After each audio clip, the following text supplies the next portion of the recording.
Hey, happy Tuesday. Look who's back from Vegas. We are.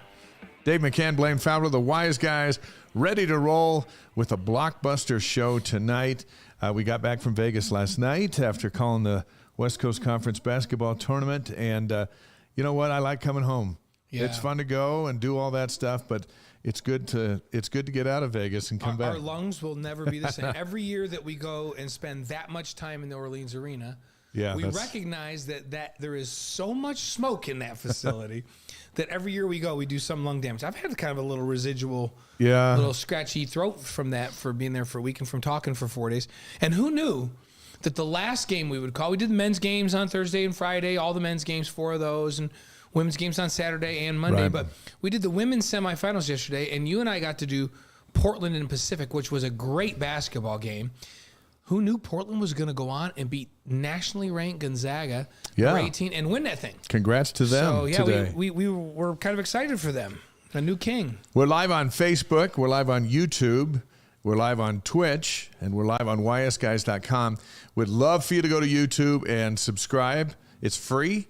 And it helps us build our empire. And so we're empire builders. So if you get a chance in the next any of that today or in the next week as you listen to the podcast, do us a favor, go to YouTube and hit subscribe. Won't cost you anything, and it'll bring you closer to the show. And this show is all about football, even though we got basketball. We'll talk about it a little later on. But spring practice is underway, and we're going to hear from new quarterback Keaton Slovis and head coach Kalani Sitaki in just a couple of minutes. That's right. We've got some sound from them. One of BYU's best defensive playmakers, if not the best in school history. On the show with us tonight, Kyle Van Noy, linebacker for now, for the Los Angeles Chargers. He's a free agent here coming up in about a week. Yeah, March 16th. And it's going to be interesting because he had a really good year, especially the backside of it. He's going to be able to pick, I think, where he wants to go. He's not cheap. Right. You know, he's a veteran now with 2 Super Bowl rings. So we'll ask him what he wants. I read where there might be where he'd go back to New England. Is it where he goes or where Marissa wants to go? I think it's obviously where Marissa wants to go. And now they have 2 kids, and so we look forward to catching up with our friend Kyle Van Noy in just a bit. And a basketball season coming to an end now. The WCC finals, semifinals for both the men and the women. Both got beat yesterday. And we'll talk about what's next. I don't think there's any postseason. I don't think BYU's men's team's good enough to get in the NIT. It would be a surprise. The women are done, ready to rebuild. Both have a big job to get ready for the Big 12, right? Which is just around the corner. And they both finished on a good note. I think with the makeup of these teams and the seasons they had, you could say a little surprised that they both made it to the semis. I think they overachieved a little bit. BYU looked like they were going to lay an egg on the men's side in the semis, and then for crazy, how did they come back? 26 points down to St. Mary's. St. Mary's doesn't let people come back. No, they got it to 3. They got it to 3. But they end up losing by 7. That's been the story a lot this season. Yeah. Young team and some pieces they've got to add. We'll talk about that a little bit later. But I would say pleasantly surprised by how far they went. I thought most people thought they might win 1 game and lose the second game. And the BYU women went far enough to avoid a losing season in Amber Whiting's first season with a top 20 recruiting class coming in. So I thought they showed themselves very well. Yeah. And then they got beat by Gonzaga in the semis. Gonzaga's better than them. Really good. Lots of length. Length gave them problems, and it's a veteran team that's nationally ranked and had a great season. So it wasn't a huge surprise. But I felt like the teams performed really well down there. We a lot to be proud of. The big story as we come back is that spring practice is underway. BYU is now practicing as a Big 12 team. The days of practicing wishing you were a P5 are over. The P5-ness is here, and so is quarterback Keaton Slovis. Transfer from Pittsburgh and USC, comes to Provo through the transfer portal. He's got 1 season to play. I want to get your reaction to what he said after his very first practice wearing a BYU football helmet. Here it is. How's it going? Welcome to Provo. Thank you. It's good to be here. How would you describe the first day in the IPF and spring ball? Yeah, I thought it was good. First day, it wasn't perfect by any means. Still some learning curves for everyone. I think timing stuff, but I thought for the most part for a first day, pretty proud of the way you guys competed. Completed a lot of balls, looked pretty clean up front, so I was pretty happy with it. Got to be better, obviously, and build on it, but pretty good first day. What excites you most about having a spring football with these guys and being a part of this? Yeah, I think just the the receivers and everyone know the offense so well, and the coaches have been here for a while. It's been established. Like, it's not like you need to go look at the playbook to ask the play. You can kind of just ask a guy a question, they know it. So the receivers probably know the offense better than any receiver core I've ever been around. So that's really nice, and they know it really well. So after, maybe after a play where you weren't sure, you can go talk to them. You can kind of trust their input. Obviously, some receivers, you can't always do that, but I think here they really know what they're doing. And what do you take pride in as a quarterback? What do you look at and you're like, yeah, I got this going for me? In general or today? Let's say in general. In general, just the ability to operate an offense. I think you have to be accurate, you have to be able to move in the pocket, but you have to execute the play really well. So I think obviously with the new offense, something, might be familiar plays, but I think it's really, I take a lot of pride in like proving to Coach A-Rod and Coach Matt that, I can step in and operate the offense efficiently on a first day level. I know you don't have Cody and Aiden and some guys yet, but how would you compare the talent level that you found here as opposed to what it was at Pitt and USC? Yeah, I've been really impressed with those guys. And like you said, some of them aren't even healthy yet. So that's the thing for us. Obviously, we need to find some more depth and who those next guys are, they're going to emerge. But I think when you look at the next few receivers, especially with some of the Cody out guys get more opportunities. A guy like Parker gets more reps. A guy like Ethan Erickson gets more reps. And I think those guys are really going to impress a lot of people. Do you feel like this offensive line is capable? Oh, yeah, very capable. I think they're a really great unit. Even today, I know we're in pads, but you can kind of tell that they're blocking the right people and they're in the right spots, and there's not any free rushers coming. What's your favorite part of Aaron Rodgers' offense? Oh, there's a lot. We throw it a lot. That's kind of our identity. I think it does a great job of like protecting the quarterback, very quarterback friendly, and puts you in a position to get you in a rhythm and operate. Even I think the first period was like run actions, play action, run period. We didn't have a great rhythm, but we kind of found it like a period later, and I think that's kind of testament to the offense. Is you might not hit a touchdown every play, but you're gonna find a rhythm because of the way it's set up. Has he shown a willingness to, up to this point, to maybe adjust the offense to your strengths? Yeah, we talked about it a lot. We're gonna do it. That the offense is suited to do, and who the players are suited. What plays are suited for each player. So I think that's definitely a focus of his. Again, the offense is the offense, but we're not gonna do something we're not good at. Awesome. Thank you guys. Thanks.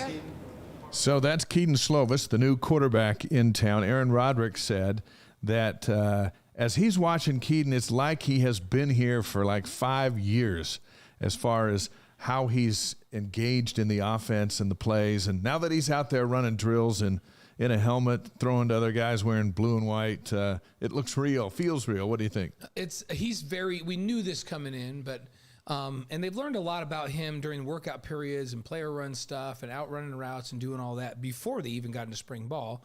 Now it's a little more real because it's more structured. The coaches are out there all with them the entire time. Yeah. But I think everybody already knows he's very poised. He's very smart. He has a very high football IQ. And all you have to do is go watch film. And even though it wasn't this offense, like this physical tools, he can make every throw on the field. He's like an NFL caliber physical, he's tall, so he can throw over the top of people at times. And he can make all the throws, the long out throw, the deep throw. It was interesting to hear him say, hey, this is an offense where I really like, they asked him what he liked the most, and he talked about the ability to get in rhythm, like the offense can build on itself. A-Rod does a really nice job of that. This offense is built to do that. And keep in mind, this offense has its roots, same offense Green Bay's run, the San Francisco 49ers run. This is what Andy Reid's basic is behind the basis of what he runs at Kansas City, all with tweaks for the personnel. But it allows the quarterback to look at what the defense does, take what the defense gives, and get the ball out and get some rhythm. I would say he was at USC, was really good with some phenomenal receivers, right? But it was a really vertical passing game where you drop back and he was throwing vertical after vertical. Those aren't high percentage to track throws. stars. Right. And those guys would run out and go get it, right? Yeah. But that's not really a rhythm offense that he was in there. I think it was a big time vertical passing game, right? And at Pittsburgh, he was in a run-based offense. So I think he's excited to have a chance to be in an offense that is designed like a pro offense to take what the defense gives, make a read, get the ball to the open guy, get in a rhythm, complete a high percentage of balls, so he can showcase the skills that he has to make himself more valuable for folks that are looking in the NFL this next year. He's got 9,973 passing yards, 68 touchdowns at USC and Pitt. He's played in 34 P5 games. We've talked about it several times. since he committed to BYU. You got a quarterback that's been in 34 P5 games for a team that's going into their first P5 season. I think that's gold. Yeah, and he mentioned right off the bat, he has a huge advantage in this is a pretty veteran team around him, right? Mm-hmm. Especially the wide receivers who have to be on the same page with him, where they've been in this offense. They know the offense. The offensive line knows the offense. The running backs, except for the two new guys, they know the offense, right? Tight ends are very veteran group. And so he's got a bunch of guys that know exactly how it's supposed to look. So he doesn't have to go ask the coach every time. Right in the huddle, he can say, hey, why did you do that? And they can say, oh, when we read this guy playing inside shade, we're allowed to put our foot in the ground and go outside. So he's got a bunch of teachers all around him, and he's so smart and has played in so many games. He's going to pick up this offense in a hurry. It's nice to have a bunch of veterans running an offense that they've been running for multiple years, and he recognized that in his very first statement. It's nice to have a happy head coach, and Kalani Sitaki is happy to have Slovis. He's happy to have football back. He rebuilt his defensive staff after last year's 8-5 season. And let's listen to Kalani for the first time this spring. Yeah, good practice. Obviously it's day one in spring, so we have a lot of install that we put in for our offense and defense and special teams, and I was just really pleased with the way the guys performed today. There's some mistakes, but we'll get better. For day one, I was really pleased with it.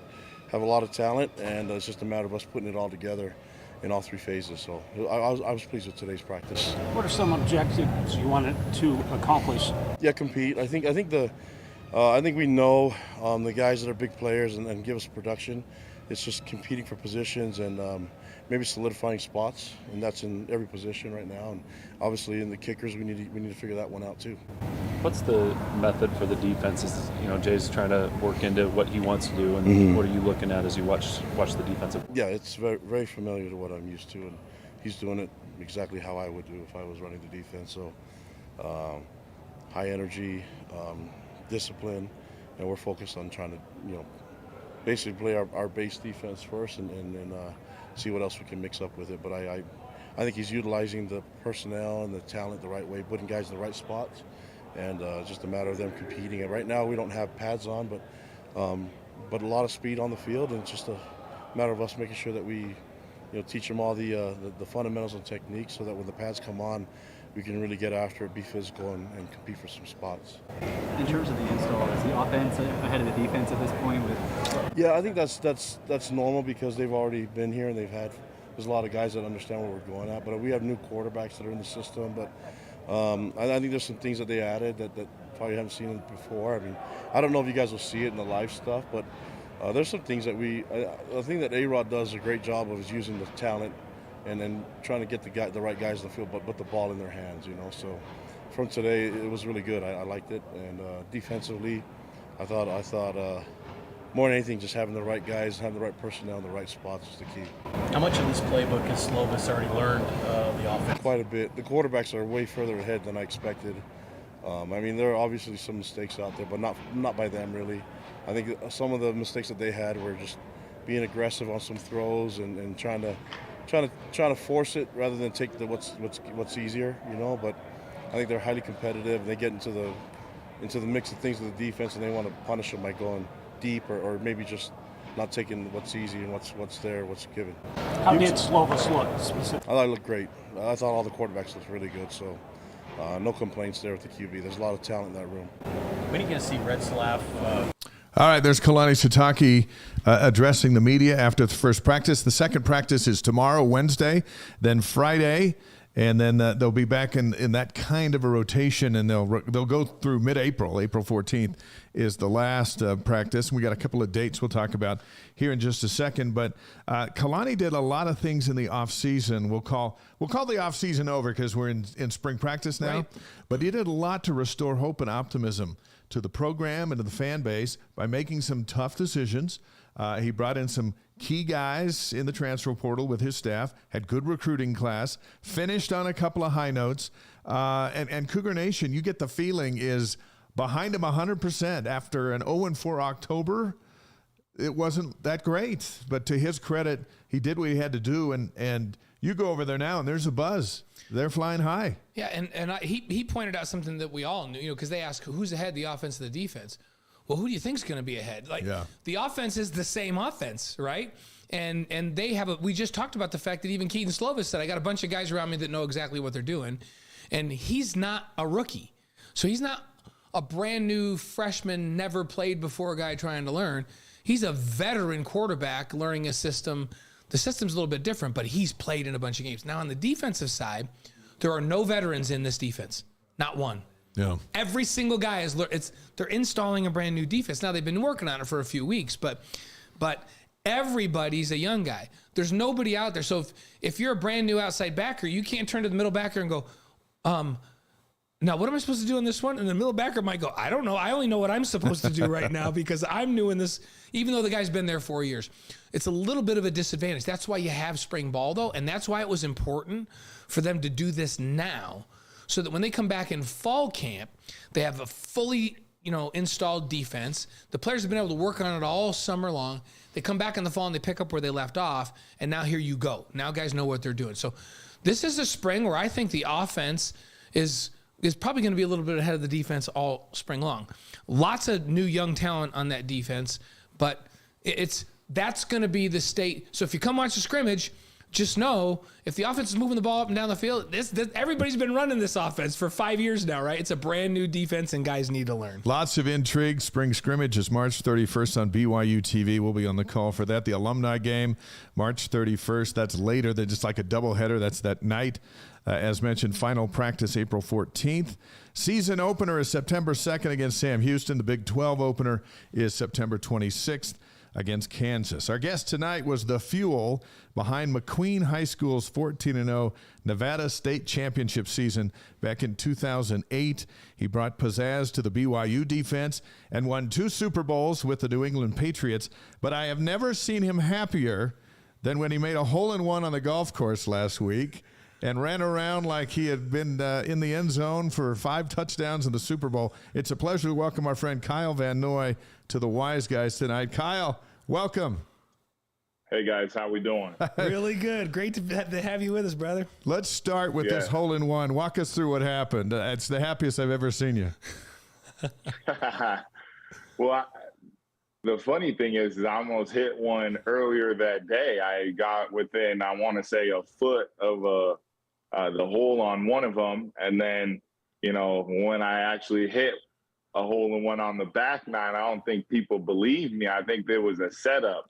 So it took a while for people to register, no, I actually won, because then I tweeted out that I got a flag for it. I had them sign the card, and I kept the ball, and I'm going to frame it. Wait, so did you have to buy it was awesome. Did you have to buy everybody in the clubhouse drinks, Kyle? Because that's the tradition. You get a hole-in-one, honestly, you buy the clubhouse drinks. I know. I lucked out. I didn't have to buy anyone, nothing. I just got the flag and ran, because I've heard at numerous places do open bars, and I would have to pick up the tab. So I'm lucky it didn't happen at one of those spots. Here's what I saw in your tweet, and Tony Finau retweeted it. So now you're a member of the golf community. You hit the hole-in-one, and then you did a sprint from the tee box all the way down the sidewalk behind some trees, out onto the green, and the guys who you're playing with are still up on the green ready to shoot their shots. But it was like you were going after a quarterback. You were heading down to the hole. Oh, yeah, I was gone. I was ready to chalk it up after that one. I was ready to go home. It can't get much better than that. I mean, I ended up keep playing, and I got an 8 on one hole. So you should have stopped. I mean, I should have quit while I was ahead, right? It was awesome. It was. I wish the film guy would have filmed, but he was a little selfish, because he's like, well, I got hit too, So it was awesome. They were all cool about it.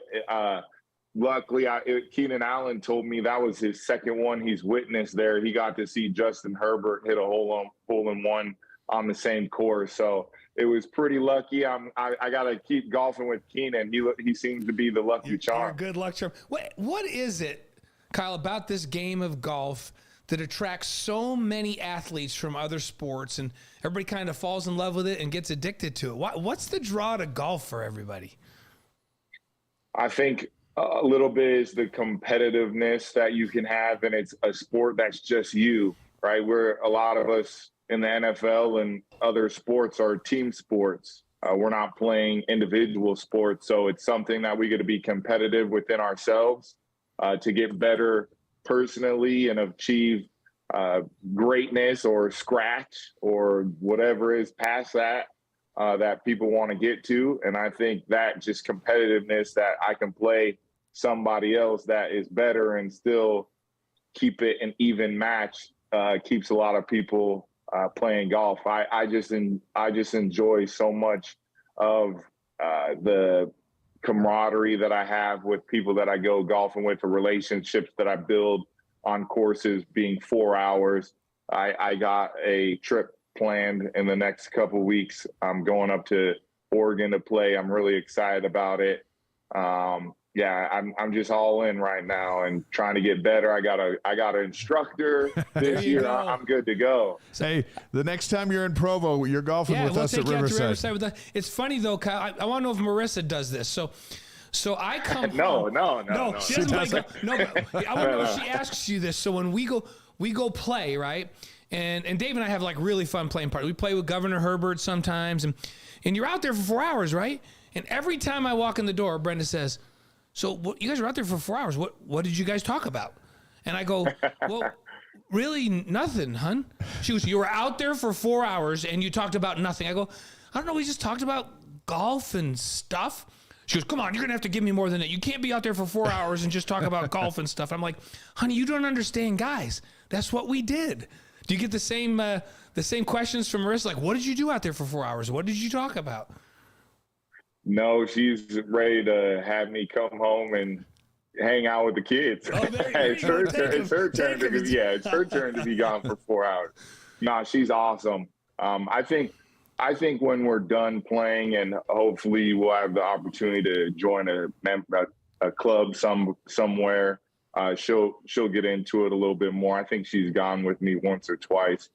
She's actually really good. She's very talented, very athletic. She played volleyball in college at Westminster, so she's sneaky athletic. You don't see it because she's beautiful and smart, but she comes around the corner and catches you on a foot race, catches me from surprise on sometimes. That's awesome.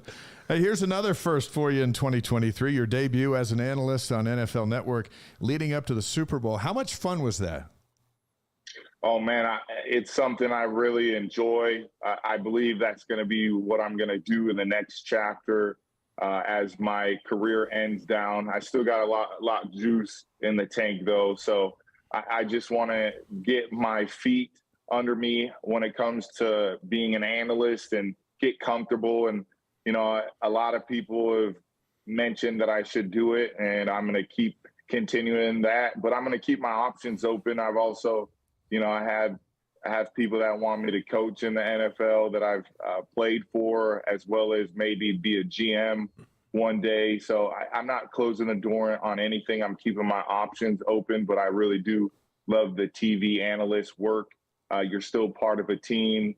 There's a lot of good people in that industry that have helped me already, and it's been awesome getting comfortable with that and getting more reps with it. You've done quite a bit of it throughout your career. This was maybe your first network debut, right? To be at that level, but I think people don't understand what goes on behind the scenes and how much it takes to be able to be ready to do something like that.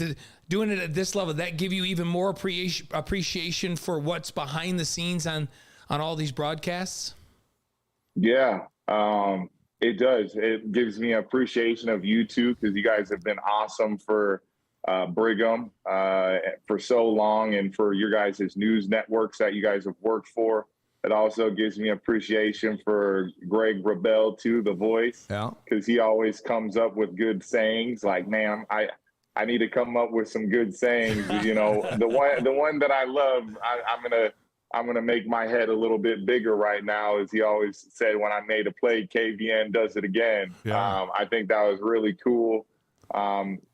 People used to say that around town when I'd be out to eating. They would always mention that. So it's just cool that you guys are doing what you guys do, and I appreciate the love you guys have given me, because I know it doesn't always have to be positive. So I appreciate that. And what you guys do is not easy, even though some people that are armchair analysts or armchair quarterbacks think it's easy. I want them to get off the couch with the remote and come try it one of these days. Yeah, they would be stuttering quite a bit. Oh, yeah. Well, I remember after you dismantled San Diego State by yourself that you came over and sat down with Blaine and me as we were live on BYU TV, and you sat we got your microphone and you sat down in between us, and it was just a few minutes after the game, and there's just a very natural, honest demeanor that you have that resonates with the fans. It has as a player, and watching you with the NFL Network, I thought you were very good, and it's not easy. Thanks. Yeah, I try to honestly just be myself, and I want to make it as fan-oriented as possible. I want it to exuberate that I know what I'm talking about, the passion, the love that I have for the game, but I also want to bring it down and talk with people like I'm at their home. And that's kind of the difference between me and other analysts. A lot of others kind of do like the over, and I'm not saying it's bad, because I love somebody like Michael Irvin, who is, his antics are amazing. He's so good at what he does, but that's not something that I do. I want to come and basically be on the same level as a fan would be, and talk with them like I'm at their home and, on the couch with them, hanging out. Oh, that is such, Kyle, a great way to approach it. Great plan. Sometimes we'll be watching a game and somebody will, just not that long ago, we were watching a basketball game and the analyst said, well, and they went a red on defense, and they started to talk in basketball lingo, and people all looked at me, and then I explained it to them, and I thought to myself, that's not good broadcasting, because I've always felt like if my mom can't understand it, then it's way above 90% of the people that are watching. Like the three coaches watching knew exactly what he was talking about, right? So what a great mentality. We're gonna do some reminiscing with you. Okay. About how long are we going for? I want to make sure I get a charger if we're going for a little while. We can go all night if you want. I have no. Keep a charger I can handy. do this now. Yeah, keep a charger. I just want to make sure my charger is good to go. Yeah, keep a charger hand. We'll go. We usually go half hour, 45 minutes with that's you. cool. Okay, great, perfect. All right, so I'll make it happen. Hey, awesome. What advice did Marissa give you before you went on NFL Network for your debut? Don't mess up. Honestly, she is the best partner I could ever have. Yeah. I mean, I'm gonna brag about her for a little bit. She sacrificed her career for mine. I mean, she could have been one of the biggest models in the world. I mean, all her friends are now either Victoria's Secret model, Sports Illustrated, yada yada yada. But she gave up that opportunity to basically, be my biggest cheerleader, be my biggest support system. Now she owns 3 Golden Cranes where she buys and flips homes. She actually does homes in Alpine, Utah, does really well. She's done them everywhere we've lived. She's really killing it in that life as far as moving on into a different career. But honestly, I couldn't ask for a better partner. She preps me. She makes sure I'm on my P's and Q's every time I chance to get to represent not only myself, but my last name. That's important to her as well, making sure we represent each other the best of our abilities to what we want others to remember us about. And I appreciate her. I wouldn't be where I'm at without her, because honestly, I wanted to retire really early in my career, and she was kind of like, you better shut up and suck it up and get out there type of deal. And if it wasn't for her, I wouldn't have the career that I have. So I owe a lot to her. Yeah, that's awesome. And Kyle may or may not remember, when you guys first were together, we would tease you a little bit, and we'd be like, dude, how did you get her? She's so beautiful and she's so smart and she's a really good person, as we know that have known her in the past. And we used to tease him. And to Kyle's credit, he'd always go, you're still teasing me. See? No, I know. But back in those days, Kyle would say like, yeah, that's a good question. I don't know. But we all realized at some point in our life, Kyle, that we outkicked our coverage, right? And it's so fun to hear you give her the kudos for what a phenomenal partner that she's been to help you with your career, which you really need to excel with what you've done, right? So you were drafted. Let's take you there. You were drafted by the Lions in the second round way back in 2014, and you've been in the game ever since. And I'm wondering, is the NFL everything that you thought it would be? Now, all of these years later, it's almost a decade later, and then maybe as a follow-up to that, what are the biggest surprises that you've found playing in the league for so long? My answer would be hell no. It goes that far. I think when you get drafted, I don't want to say naive, because that I played in college, and that kind of is a little it's college, but there's still, as you guys know, I wasn't treated as your normal college student. I was on and I don't mean to separate myself from other players and yada, yada, yada, but it was more of just the different opportunities and the different tasks that I had to do. I was looked at as a professional, if that makes sense. And I was a little bit, it was awesome being able to then go into the NFL and actually get paid for those things like TV and, billboards and autographs and all of those things. That was awesome. And then getting into a locker room where you got a bunch of guys that are hungry to get paid to pay their families, and you're around grown men that are trying to take your job, and you're dealing with coaches that you may not like, that you don't get along, or a head coach or a D coordinator or general managers or an owner that doesn't give players what they need. I mean, you're just exposed to so much. And as you get more and more in the game, you start to understand the NFL a little bit more. And it's honestly such a cool thing, and it's such a privilege to get drafted and to make money. I've done really well, but not everybody's like me. Not everyone comes out of this game a millionaire.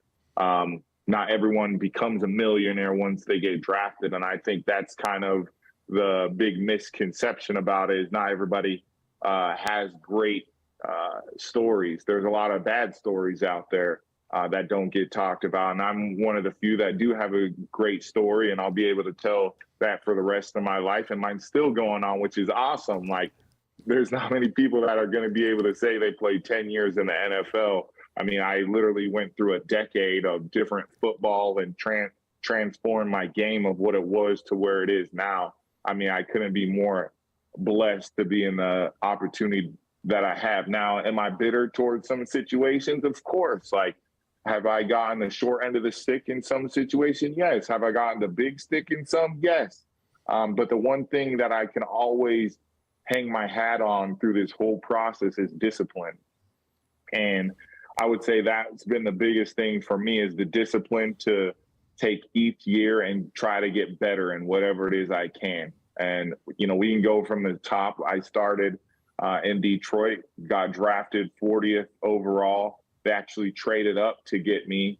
I didn't think I wanted to go there. I was actually mad they drafted me, because they ran a 4-3 system. Yeah. And then after I got traded into my third year, I found out that I was a general manager's pick.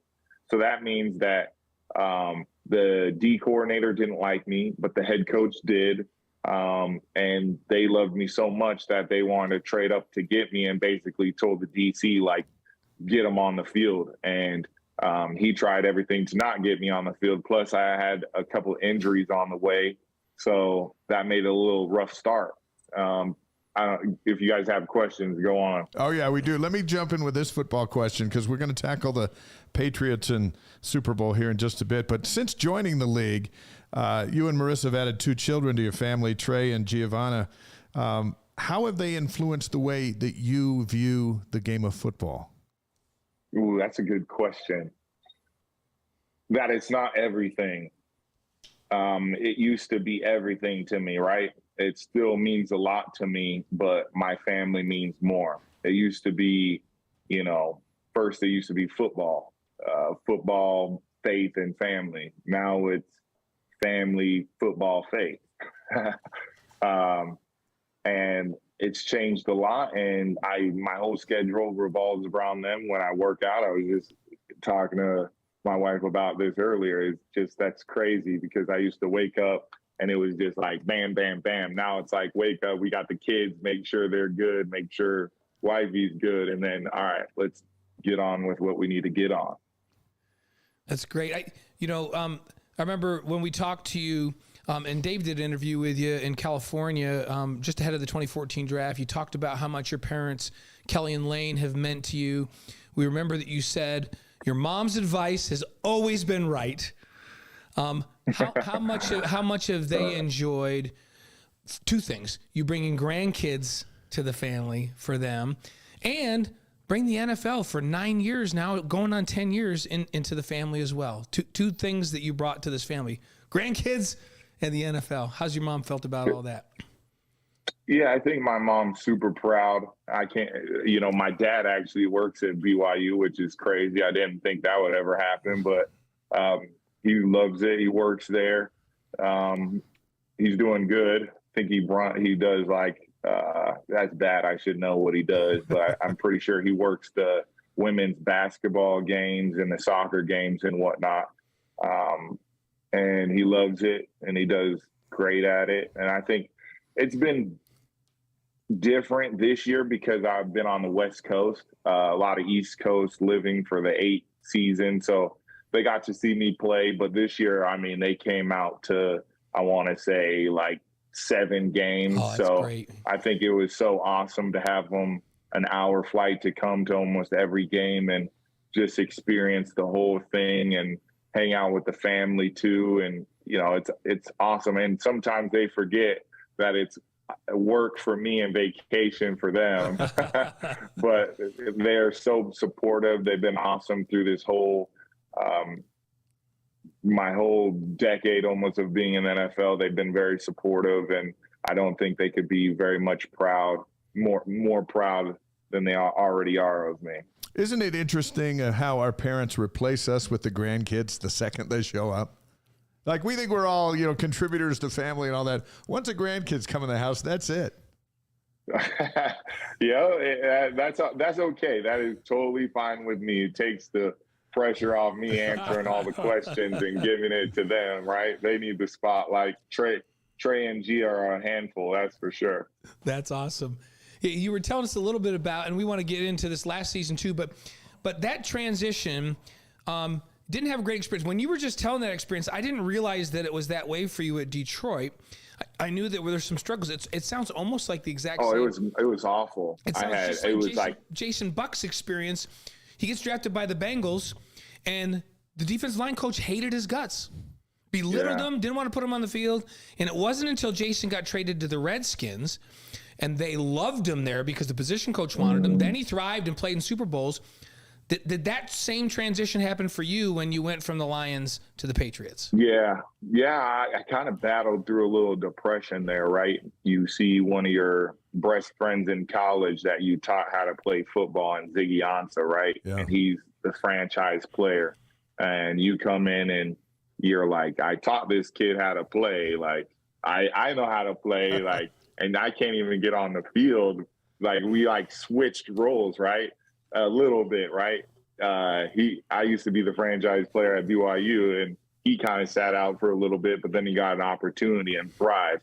I took off, and then I sat on the bench and watched him flourish. Now, I was happy for him. I'm not a hater by any means. That is the last thing I am, but it was just so a tough pill to swallow for me as the competitor that I am, and somebody who I feel very confident in my game on a football field to sit back and watch and can't do anything about my situation. And it wasn't until I got traded that I was able to express my situation. And I'll never forget it. It was October 25th. October 25th, 2016, 1:00. I got a phone call from the Lions GM. Hey, Van Noy, I want to appreciate all that you did for the Lions organization. Yeah, this, and the third. We traded you. We appreciate you. And like before he hung up, I was like, yo, where did I get traded to? And he said he said the Patriots. Click. That was it. So then ended up getting traded, flew out that night, which was a Tuesday night. I landed like 1:00, had to take a late flight because I was doing things already on my off day. So then I had to wake up at 5:00, do a physical, took the physical, passed. I jumped right in. They throw me right into a meeting with my position coach, and started learning the defense. And then I go to the team meeting, and I sit in the back, which is funny as it in itself. And then I'm thrown into, like, I've been there for the 3 years of my career, and then went to practice, was full padded practice. We're smacking, and I'm kind of like looking around like, what? This is crazy. And then they're like, they throw me out in a practice, and it was a 7-on-7 period, versus Tom and the Jules and Gronk, James White, and I'm out there with Hightower in the starting defense, and I'm like looking around like, oh, like this is real. And they throw me out, and I'm 1-on-1 with James White first play, and I have great coverage on him, and I'm running stride for stride, and the ball gets whipped right by my head. Like I could feel the air just go by my ear hole, and he catches it, and I like try to rip it out and almost rip it out. James doesn't say anything because he's quiet.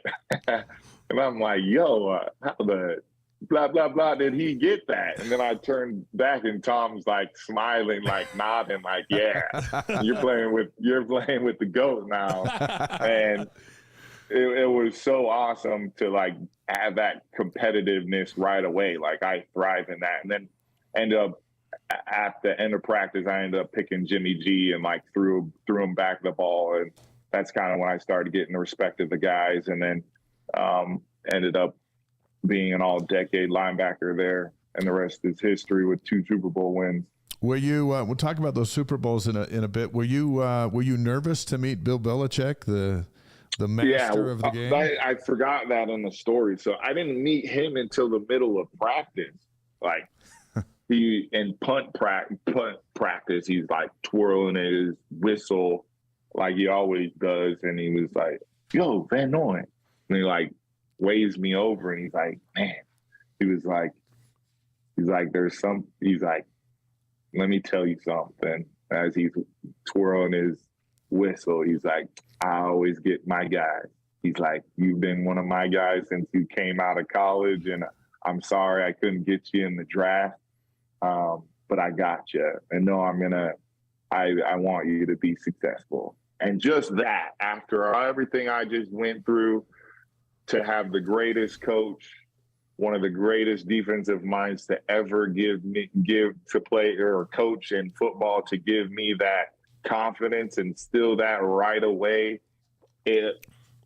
Anything in my career before that, it didn't even matter. I had a clean slate, and I took off from there. And it was awesome to finally have confidence from somebody like that and that magnitude in the middle of the season gave me that. I just took off from there. What a story. Yeah, that's great. Isn't it interesting, Kyle? Like, you always knew you could play. You always had confidence. At BYU, you knew you could play, but you get in a system where guys start making you doubt because they don't believe in you and won't even give you the opportunity. And they don't put you in positions to succeed. It's like most people's systems, which I think is wrong in the NFL, is like, this is my system. Yeah. If you're not 6 foot, run a 4.4, this, and the third, you can't play. Versus whatever guys I have on my roster, I'm going to either play a 3-4, a 4-3, a hybrid. I'm going to if I have somebody that's not necessarily dominant at a middle linebacker, I'll put them at outside. I'm going to find ways to get these players in the best positions to succeed. And I don't think enough teams do that in the NFL. That's why you see a lot of missed draft picks. That's other stuff too. But I think so many teams are just stuck with like, I'm running a 4-3 and that's it, or a 3-4 and that's it. And offenses are too good. They do too many stuff now that you have to be multiple and you have to give them so many different looks to make them not comfortable in whatever it is they're trying to do. You need to dictate the game defensively. And I think that's why people want me to coach. Yeah, there you go. And it's interesting because what you've been through, Kyle, you'll be the kind of coach that understands, like Bill Belichick understands, this is my guy, and I'm going to tell him he's my guy, because I know if he's confident and he knows I believe in him, he's going to play faster, he's going to hit harder, he's going to play loose, and he's going to be a great player. He needs to know that I believe in him. What a difference that made for you. That's a great story, Kyle. Yeah, thanks. I'm glad I get that the rest of my life, too. I hope to take that, and I try to take that with anything I'm doing, whether it's business, whether it's speaking to a young kid that needs help, whoever, business people, just the amount that if you have the respect and the confidence and the humbleness to be on the same page and get exactly what you want communicated is key. I mean, that's half the problem with people that are going through marriage problems is communication. If people are just communicate, you can do so many good things. And that's kind of what I try to do, is just be a very, very good communicator. Hey, promise us someday when you're drafting Trey's Little League team and you get the pitcher you want, you pull him aside and you say, hey, I want you to know, I always get my guy. I love that. Kyle Van Noy. I don't know. It's funny. Kyle Van Noy on the Wise Guys tonight. We're live on YouTube, Facebook, Twitch, and wiseguys.com all around the world. A great year with the Chargers this last season, a strong finish. Free agency starts on March 15th, which puts you out on the open market. Where do you want to play? And what about a return to the Patriots? I read something today where that might be an idea being kicked around. What do you got going on? I'm not going back there, I don't think. They're too good on defense. They don't need me. That was just a conversation with me and one of the players. Matthew Judon, who's really good, been awesome for them. They definitely need to pay him a lot more. He's got 35 sacks in 2 years. That's crazy. But that's a side note. Yeah, we were just tweeting, and he acts like he's the GM every year. And I said, hey, I'm a free agent again. What's up? He's like, bring him back. Bring him back. Kind of so what do you think? What do you think about the market? And then how does Marissa deal with free agency? Yeah, that's a good question. It's tough. I mean, honestly, it's been 4 years in a row, right, since 2019, which is the type of – it's just crazy because I feel like I'm a pretty good player. I'm a starting caliber player, and to have to potentially be on a fourth team in 4 years and play 700 snaps, have over 50 tackles, 5 sacks every year, plus forced fumbles, picks, whatever other stats you want to look up, to have to always feel like you have to play year to year to prove. I mean, you always have to do that, but to not have any security is kind of crazy. But, that's where it goes into that bucket of not liking the NFL, if that makes sense. Mm-hmm. But she deals with it better than I do. Cause I get annoyed because I'm like, what are these coaches watching? Like, if you look at every team that I've been on, I've made them better. Yeah. And I'm not tooting my horn in that sense, but it's more of because I bring an element of IQ and a standard. Like, I don't want to be on the field and risk my job with people that don't take it as serious as I do, that are just trying to get paid and want to go outside the system, when I know what it takes to win championships, and that's why I'm still playing. And it's hard to get young guys to buy in. It's hard to get older guys that have been in a losing environment for so long to buy into that. But if you look at all the places I've been to, even in Detroit, when I did play, I made them better. Yeah.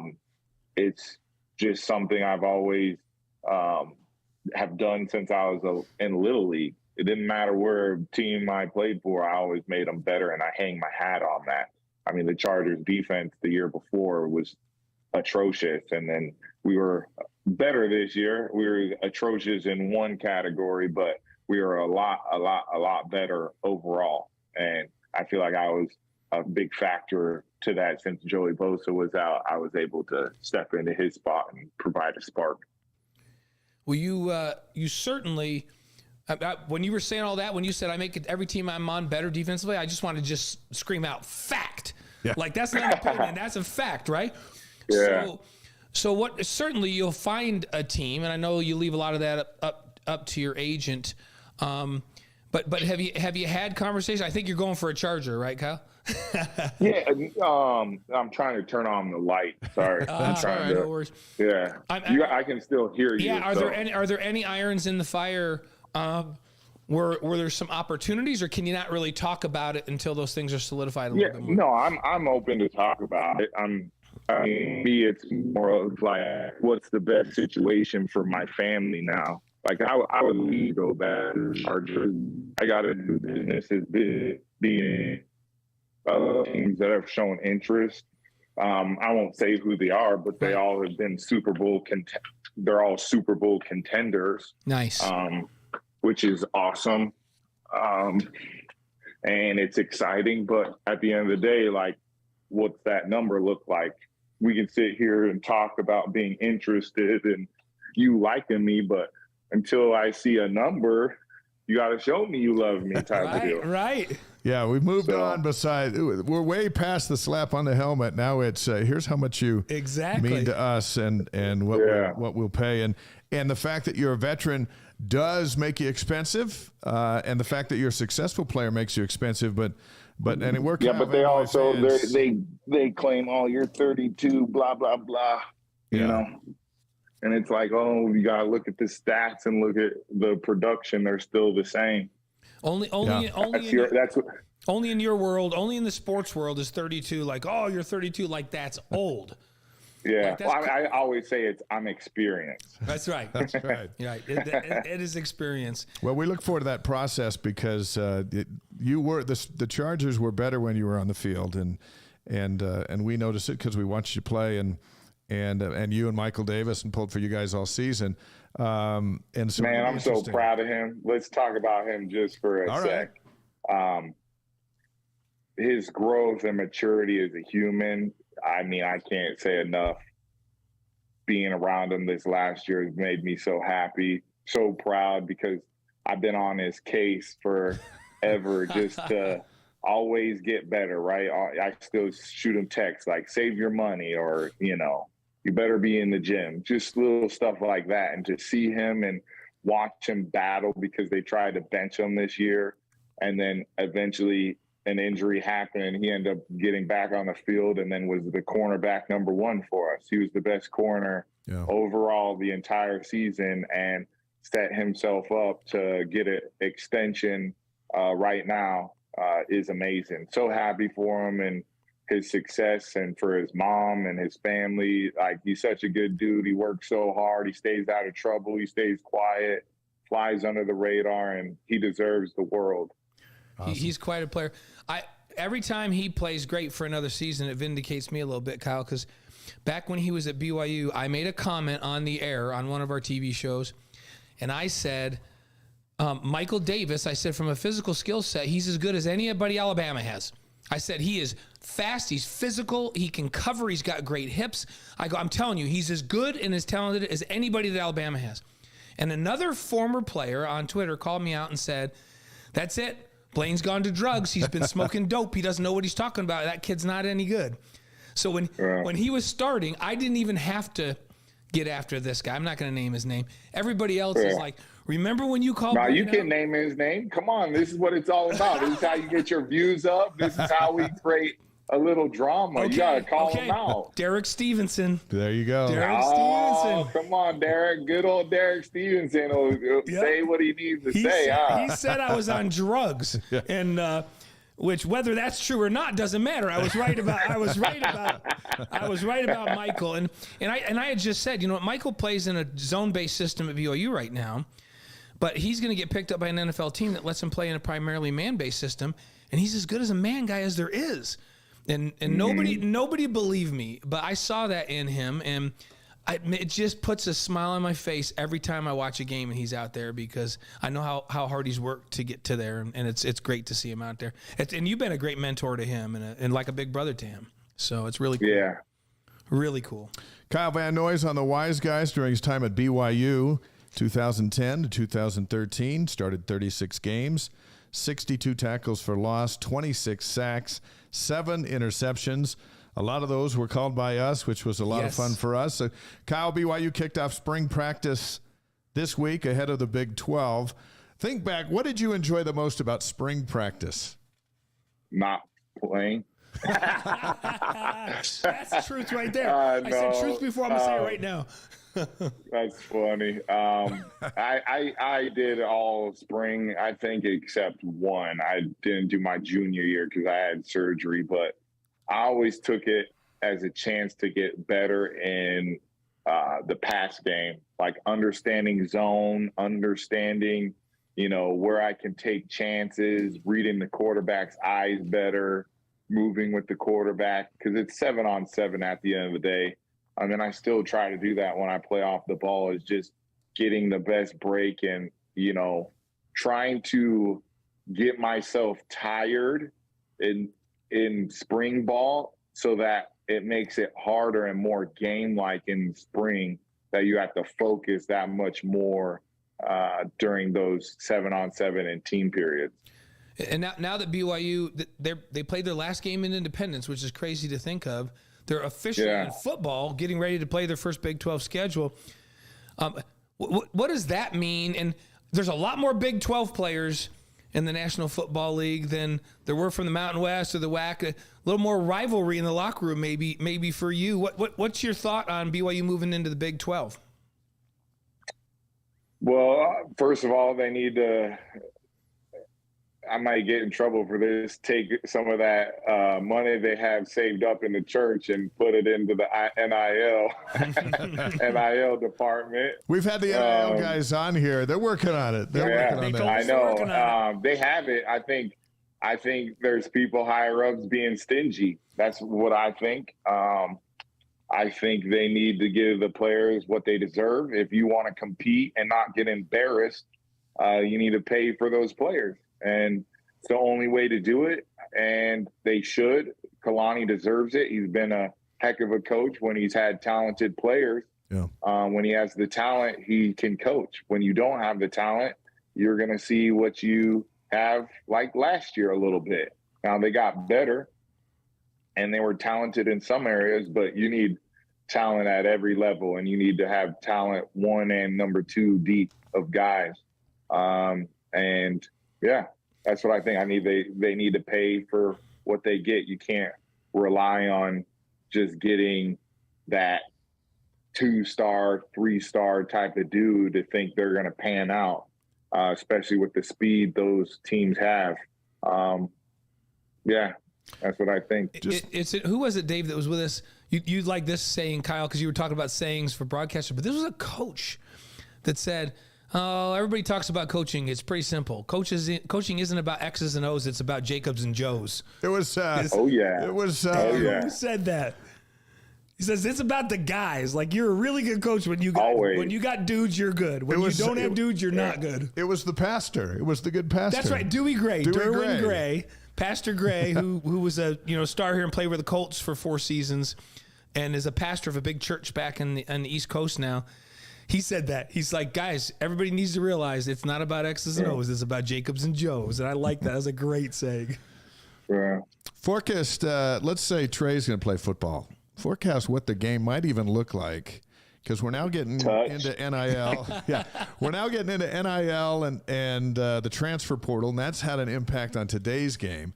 Forecast in your crystal ball what it might look like 14, 15, 16 years from now. I don't even know. I honestly hope he tries to play a different sport. Yeah. Hopefully golf. You know, if he wants to play, I'm not one of those anti people. You're not going to play football, because at the end of the day, like, I'm not going to stop my son trying to do something he loves to do. If that's what he really loves and his passion, and he wakes up every day with a burning sensation to go do that, then go do it. I'm not going to hold him back from that. And I'm going to support him and do whatever I can to help him out. But I don't know what football is going to look like, but I see it more like the Big 12, where it's 7-on-7. I'll tell you this, in 16, like right now, you can't breathe on a quarterback without getting a penalty. 16 years from now, they're going to put him in a plastic bubble. Yeah. And you'll just come hit the bubble and bounce off, and they'll count it as a sack or something, because they protect those guys. Bad. And I'm an old QB, and I think they protect them too much. It's crazy. Hey, but you got to look at it like this, though, too. The NFL is a business, and they're going to protect their business, and the biggest investments on the field are the quarterbacks. And when you don't have good quarterback play, you get some of these other leagues, right? Mm-hmm. Not very good. Right. And they're going to do whatever they can. Now, I can get mad about it, or I can adjust and do whatever I need to do to continue, being successful and getting paid by getting sacked. But it is a problem. I think it's a little stupid what they've done. It does hurt the game. They've already done enough by receivers not going over the middle, right? Yep. Everybody's like, oh, these receivers are going crazy and they have so many yards. It's like they don't get hit. You have to barely touch them. But, yeah, I want to know – I want to hear what you guys are around it more than me. I want to hear your thoughts about, BYU as a whole and where they're at. Do you feel like BYU sports has taken a step back in the last couple years? Do you think, in all sports, do you think there's been a lack of juice from up top? I mean, yes, they can sit here and get us into the Big 12, but are they doing enough to provide the kids to be successful, whether that's the track team, the volleyball teams, or the basketball teams? That's kind of would be my question, because from my angle, I have something that I can say, but you guys are in it. You guys see it every day. Yeah, no, and I know you guys got to be careful of what you say, right? And hey, this is the honesty show today. Yeah, right? it's the honesty. So here's the interesting thing. Big 12 is a really good league in almost all sports. BYU on the women's side will go in like their soccer team's top 5 in the country every year. They played the national championship game 2 years ago. And when we talked to Jen Rockwood, the soccer coach, she's like, oh, no, we go in expecting to win the championship in the league next year. So they're really, really good. Track, men's track and field and women's track and field and cross country. Cross country are both top 5 programs in the country. Track and field is a top 10 program in the country. Women's softball will compete for a championship year 1 in the Big 12. Women's volleyball. Isn't it interesting? Women's volleyball is nationally ranked and has played in like 9 straight Sweet 16s. So on the women's side, they go in really equipped to compete in that league right now. On the men's side, there's more to be done. The independence part of the football has actually helped them because they've had to play more P5s. And you think about two years ago, basically they were Pac-12 champs 2 years ago. It's a little bit cyclical. But here's the thing that you were saying that we all get. And we agree with you, and that is BYU's got to be able to compete in this NIL game. They don't necessarily have to pay as much as USC's going to pay kids, right? Because maybe we're not even recruiting the same kid. But it has to be competitive so that the kids don't feel like, well, man, I really want to come to BYU, but this is just so ridiculously different. Like, I'm stupid if I don't go up the road to Utah and play. And here's where they're at with it, Kyle. And this give you a little bit of peace. You know, BYU doesn't do anything fast, right? They know where they need to get. So they've taken a little bit of time to put these things together, and now they've got good people. And they've looked at it with I don't know how many attorneys about how you can do this and how you can legally do it and how we're not going to get in trouble. And they're just now, we just had the new guy that runs the NIL Collective. They're just now ready to be able to go out and start competing. And we asked him a few weeks ago on the show, can BYU compete in the Big 12? Can BYU pay kids like TCU or like Iowa State? Or, we don't expect them to play like USC and Alabama, right? But can they compete with these others? And he said, absolutely. Now that we have the structure in place, we're going to be able to be on a more competitive basis. So, because we were concerned about the same thing. So now we'll see. BYU's never going to be the first to the game on something like that, but hopefully now that they're rolling it out, they'll do it right. So I don't know if that's a good enough answer, because we agree with you. If they can't compete in that area, we won't have the Jacobs and Joes. So it won't matter how good the X's and O's are. And the Big 12 money that's going to come, and it's going to be, 3 times what they've been dealing with the ESPN contract since you played in the first independent game in Mississippi. Yeah, that helps. They've been invited, and they are officially invited on July 1 of this year, and then they join competition this fall. But there haven't been any big checks sent yet because they haven't started yet. And so that money is coming, and as you know, it's taught from the top down to all of us in our families: live within your means, and don't spend what you don't have. But when you have it, you better spend it. You better spend it, and so I think better days are ahead from that. They've been operating on an independent budget for 12 years, which is not what people think. Now the hard thing, Kyle, is, and you know this, everybody knows this. That league in basketball is the most dominant league in college basketball and has been for 12 years. Like, you can talk SEC in football and Big Ten in football. Big 12 is significantly better than – they have 6 teams in the top 22 right now. They have 3 teams in the top 10. They have the 1 and 3. And so, like, you can spend a lot of money to try to compete with that and still maybe finish 5th in the league. But so the goals may be a little bit different for basketball. It's just like – you go into that league, and if you're I'm just talking about being competitive at the end of the day. Like, you don't want a school to go in there and look like a bunch of slaps, like what Kansas did for football for the last decade. And, they've turned the corner now, but TCU in basketball for a decade. Yeah, and they're ranked now. They're finally ranked. Yeah, they're great now. I'm just saying it took them, finally. Look at them now. They were in the national championship in football this last year in football. So I'm just saying, are they going to do the necessary things to be competitive? I think in football they'll be competitive pretty quick. In basketball it may take a little. Here's the nice part about the Big 12. If you're 7th place in the Big 12, you probably still go to the NCAA tournament. And in the league they've been in the WCC, if you don't win, you got to be top 3. You may not. You got to be top 3 because St. Mary's, Gonzaga are good. Right. And so it's a different challenge. Now the good news about basketball is you get 2 really good dudes and some role players, like 2 NBA dudes and some role players. Yeah. You can turn it around pretty quick, a lot faster than you can in football. So we have some hope. I think.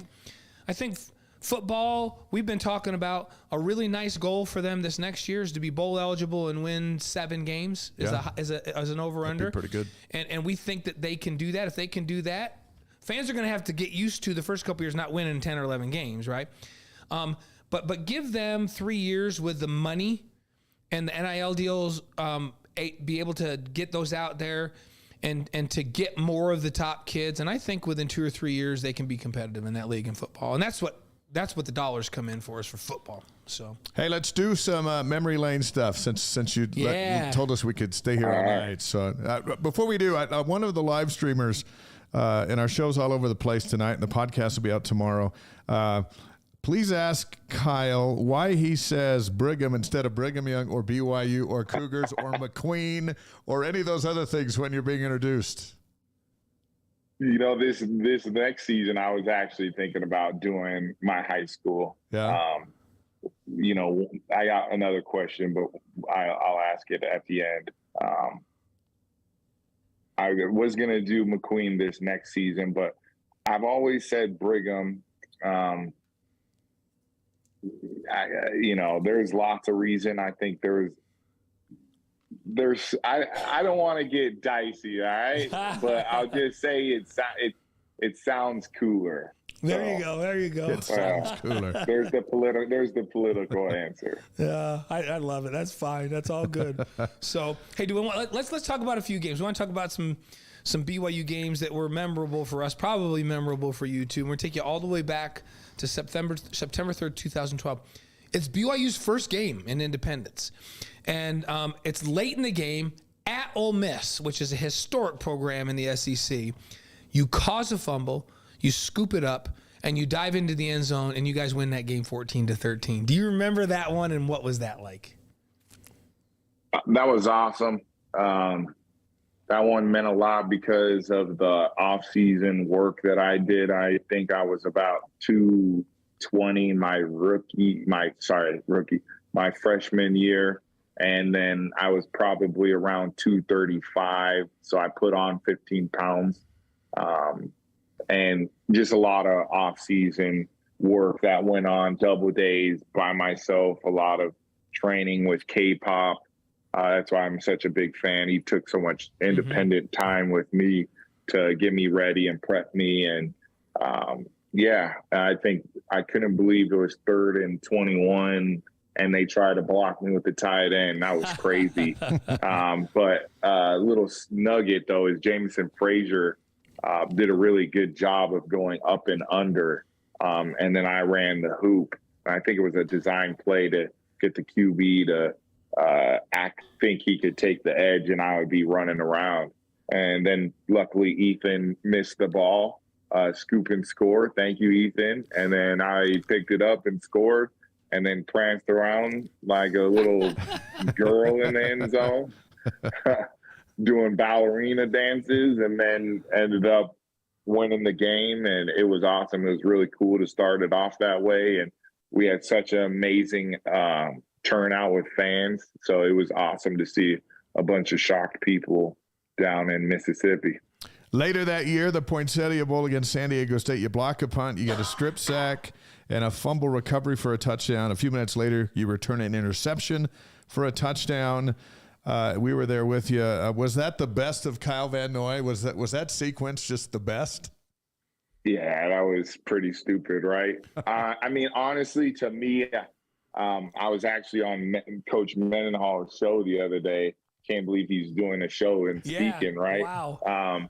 And I talked with him about it a little bit, but the sequence of my freshman year, because of all I had to endure, probably meant the most to me. But that production-wise was just stupid and absurd. Probably should have went to the NFL after that year, but I didn't because I had to go, end up married, getting engaged to my wife and graduating college. So yeah, it you worked did the out. right. You did the right thing on that. Here's the thing. Sometimes it may have been better for the start of your career, but hey, it seems like everything worked out great. It worked you out. and Marissa are fabulous. You've had almost a decade and it's still rolling. And it's like, so I don't know, maybe you were supposed to come back for that next year. Yeah. We talk about it all the time. Like people always say, what are the best defensive plays you've ever seen? And I say the two best defensive plays and series I've ever seen in football, any level, anywhere, are Kyle Morrell diving over the line on 4th and 1 at the goal line to tackle he dove over the top of the center and tackled the quarterback from behind to stop a quarterback sneak and preserve the national championship run. And then I say that's one of the single best plays I've ever seen. And I said, Kyle Van Noy in that San Diego State game, I've never seen anything like it. I would always say, Kyle, it almost seems like in Kyle's mind, he said to himself, well, the offense isn't going to get this done, so let's go win this thing on defense. And then just boom, boom, boom, boom. And you single-handedly won the game by yourself. Did there come a point in that game where you said, well, if the offense isn't going to do so, because I've said that. I think Kyle must have been thinking this. I want to know for real if that ever went through your mind. It's so crazy because I like blacked out. I don't even like remember the game. And it's not like I had a concussion, but it was just like I had a bunch of TFLs. I had a block punt. I had a forced fumble in the end zone that just like did not make sense. And then the guy threw it to me later and caught it. And then I had another one where I had a holding, and then me and Preston tackled him at the same time for another sack. And I was just sitting on the bench, like, and all these people are looking at me, and I'm just like, what's going on? Like, I don't even remember. And then I just remember trending on Twitter all night, and I was just like staring at my phone like, this is dumb. Like, what are we doing? Like, what did you just do? And didn't hit me until later, like I think years after playing that, I went back and watched it, and somebody had it on YouTube, and it's like a whole highlight tape in a game. Yeah, exactly. And it was so crazy, and I'm like, man, I used to be the man. You were. Hey, folks. But no, it was awesome. It's cool. I'm glad we get to share the moment together. You're a part of it too. Fun. And we were there. We were there. We were in the end zone. We were standing right in the end zone where you did most of the damage, and then we got to have you on set right after that game. But it's fun. Hey, folks that are listening in, watching in on all our different platforms, which are what do we got? We got YouTube tonight, Twitch, Facebook. Wise Guy, all streaming all over all these platforms all over the world. Kyle just described what an out-of-body experience is. He just did a perfect description where he went nuts for a football game and made every play on the field, and it was an out-of-body experience because he doesn't even remember it. How fun is that? Now, I think one of the reasons you were meant to come back in 2013, in addition to meeting your wife and getting your degree, which you promised your mother, nice job for getting that done. Yeah. September 7th, 2013, BYU hammers 20th ranked Texas 40-21. There's a torrential rainstorm, delays the game by a couple of hours, and then you go out there on the field and dominate the Longhorns on ESPN. I wanted that one bad. How come? I remember that one. Just because we should have beat them in Texas. I mean, it was 13-3. Yeah, it was 13-3 going into halftime, and we lost 17-16. Yeah. Malcolm Brown ended up turning up on us. He's played for the Los Angeles Rams for a while, and he ended up playing really well. And I'm friends with a lot of those Texas players for whatever reason. Quandre Diggs was there. He's on the Seahawks. Kenny Vaccaro, he went first round to the Saints, played for 8 years. Sergio Kindle was drafted by the Ravens. I mean, they were loaded up on both offense and defense. Malcolm Brown was my teammate with the Patriots. A lot of good players on that team. They ended up beating us. And then when they came to Brigham, that's why nobody wants to sign that one-for-one deal. No way, everyone's petrified to come up there and play. And it was awesome. It was a night to remember. I remember Taysom just running like Forrest Gump everywhere, hurdling folks. And, you know, we ended up getting Mac Brown fired. Sorry about that. And it was just a really good night. I think it proved to the country that we were for real. Like, we were finally like in the P5 conversation. Like, we can play with anybody, anywhere, anytime. Yeah. That was a night. It looked like you were having a blast. You watched the games on YouTube. It's on BYUTV.org. You can watch it anytime, and it just looks like number 3's out there. It looked like you were smiling half the game, but you were chasing guys down. Hey, that was a fun game. Kyle Van Noy's on the Wise Guys with us tonight, former BYU linebacker. Played in 3 Super Bowls so far. I'm going to say so far. Because the one thing he did tell us is that some of the teams he's talking to are Super Bowl contenders. I like hearing that. He's won 2 of those Super Bowls, which is pretty awesome. We're so glad to have him with us tonight. Hey, now let's go. We'll get a little pro reminiscing. February 5th, 2017. Your Patriots trail the Falcons by 25 in the third quarter, and then you rally to win in overtime. Now, Tom Brady, as always happens, he got the headlines, right? But your defense down the stretch was just as important. What a change, a swing in that game. to come back and win that game. Do you remember that one? Yeah. Oh, yeah. I mean, first of all, giving up only 21 points, there was a pick six in the game that everyone forgets. Right. So we only gave up 21 points to an offense that had, I think, 3 Pro Bowlers on the O-line. Alex Mack leading the way, who was unbelievable, played like 12, 15 years at center. You had Devontae Freeman. Devontae Freeman. Yep. Matt Ryan, Taylor Gabriel, Sanu in his prime, and Julio is still in his prime. Yep. And then you had a young Austin Hooper. Offense, super skilled. Running Shanahan's offense, which is really tough. Mm-hmm. And to only give up 21 points is a miracle. But just the whole second half was just one play mentality. No one said anything at halftime. Jules tries to say he did. No, he didn't. No one said nothing. Everybody was he just said one thing, it's going to be a hell of a score. He didn't give any speech or anything. And it was just a crazy comeback win. And I'll never forget, somebody that I'm close with sent me a picture in the third quarter. They loaded the cannons with black and red confetti, and then, had to change that real quick. They showed the video of them changing it at the end of in overtime. Like when we were driving, they switched it real quick. So what an awesome experience. It meant a lot to me and my wife to just celebrate together. It meant a lot. Winning a championship is a drug. It's all you think about when you play, and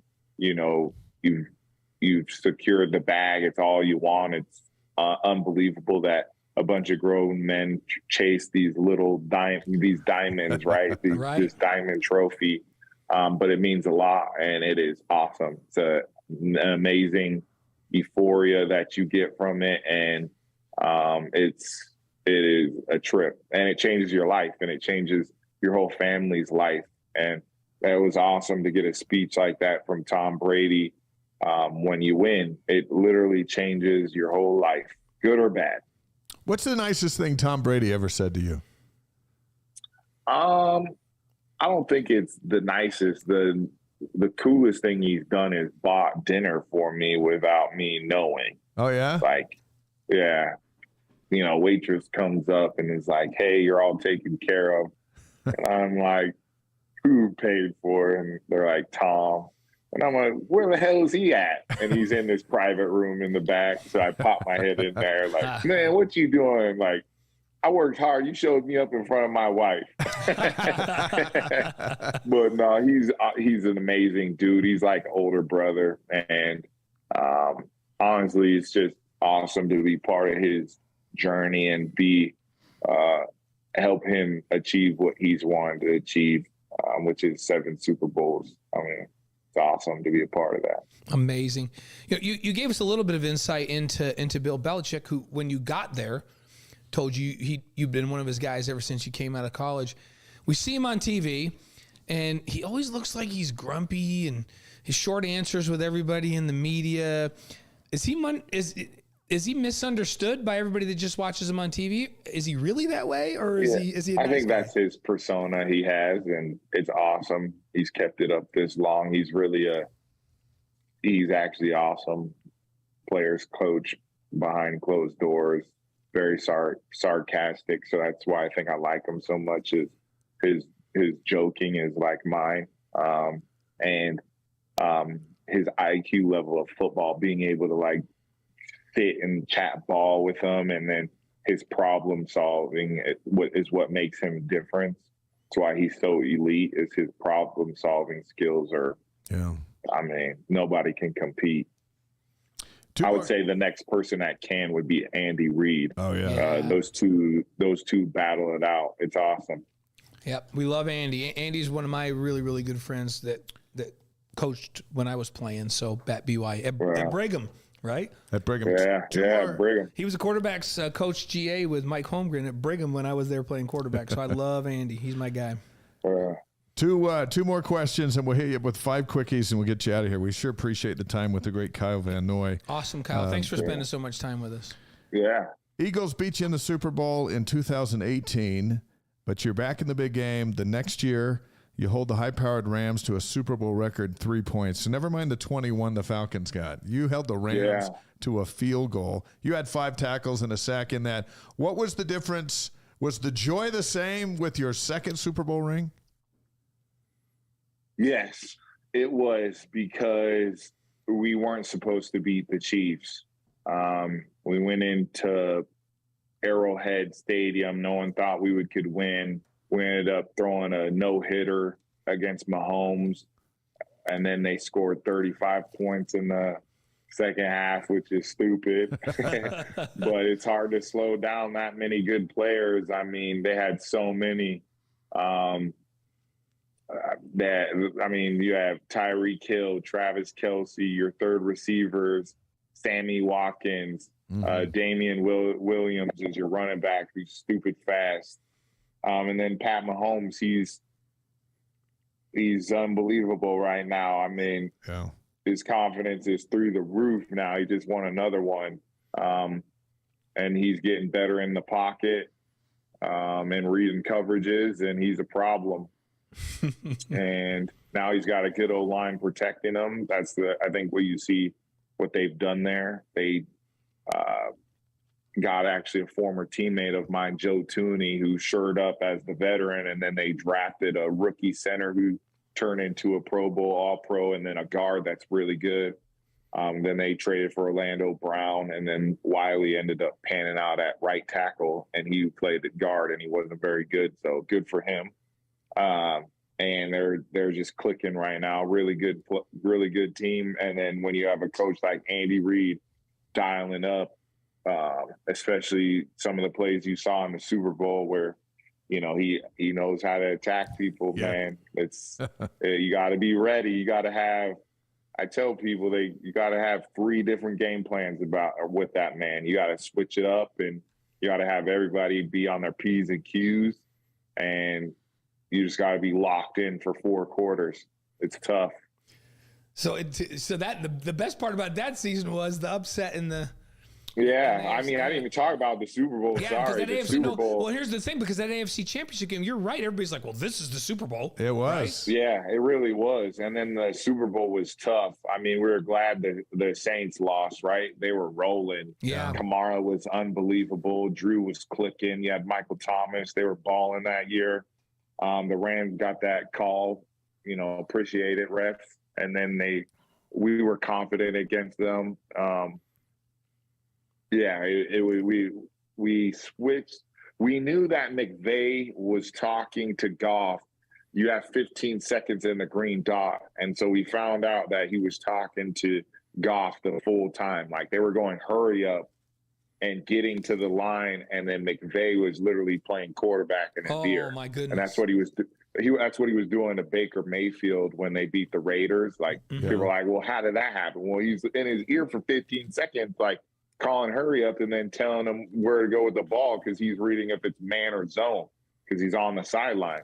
And we found out that we would switch the play within that 15 seconds. So we would come out in something and then we would switch a play, and he didn't know. And then, or we would fake switch it to where he thought we switched it, and it would be the original play. So it was the game within the game that you don't see on TV. Yeah. It was just an awesome display of football by our team of being in tune, because we put in a new coverage within the 2 weeks that we've never ran, and it worked to perfection. That's the chess game that you don't get a glimpse into unless Kyle comes on and tells us about what they're doing. Because we're too busy watching the commercials during the Super Bowl. Because the commercials are big during the Super Bowl, so that's true. So. Yeah. That's fantastic. There were some good ones this last one. I like some of them. Yeah, I agree. So, hey, when you were playing opposite of BYU stars like Jamal Williams, Tyler Algier, Zach Wilson, Taysom Hill, and your job's to pound them into the ground, do you talk to them during the game? No, I don't say anything to real. I used to when I was young talk a lot of trash, and as I've gotten older, I figure like, man, I gotta save my energy to get to the next play. But no, I didn't say anything to Tyler. I saw him after the game. I usually don't even see people after the game. I just shoot them texts. I saw Danny and Taysom during preseason. That was cool. Yeah. Talked to Taysom a lot. Felt like he got screwed over because he should have been the starting quarterback. Mm-hmm. Doesn't make sense when, Right. somebody has a record of 4-1 and you don't give them opportunity to compete. It's just weird. What else? I didn't see Jamal, but I played against him when he was on the Packers. He's like my little brother, so it was just funny, like talking trash with him and like poking him in the ear hole and stuff when he had to get up, just random stuff, or like, putting my finger in his nose, messing with him. That's funny. I totally forgot about that. Doesn't talk to him, but it pokes him in the nose. Yeah. And then talking trash to Fred. When he runs out on the field, I'll run out late and then bump him, like watch where you're going. It's just fun playing against friends and teammates like that. And, I've had so many over these multiple years that I've played. It's really fun to line up against people and mess with them, from, quarterbacks to running backs. It's really fun. I don't like any old linemen, so we're good on that. Hey, I'm trying to think, have you played against Burrows? You've played against Burrows, haven't you, Joe Burrows? I haven't. No, he's I've played every stadium, but he's like the only quarterback right now that I don't think I've played. They've mic'd him up for a couple games. He kills me. Like, he doesn't talk smack. Like, he's too nice. No. I don't know what I would make. He's over there introducing to himself. Like, all the he's like, hey, I'm Joe Burrows. I wanted to meet you. Like, and the guys are like, yeah, I know you're Joe Burrows, guy. I know that. Yeah. That's what Tom Brady does. He tries to lull you to sleep. Yeah, exactly. Be the nice guy, right? Just no smack talk. Just be the nice guy. So, shut up. I know what you're doing. It's not going to work. All right, let's hit you up with 5 quick questions. Blaine, you ready to go? Yeah, so we always ask people, like, just 5 quick ones that first answer that comes to the top of your head.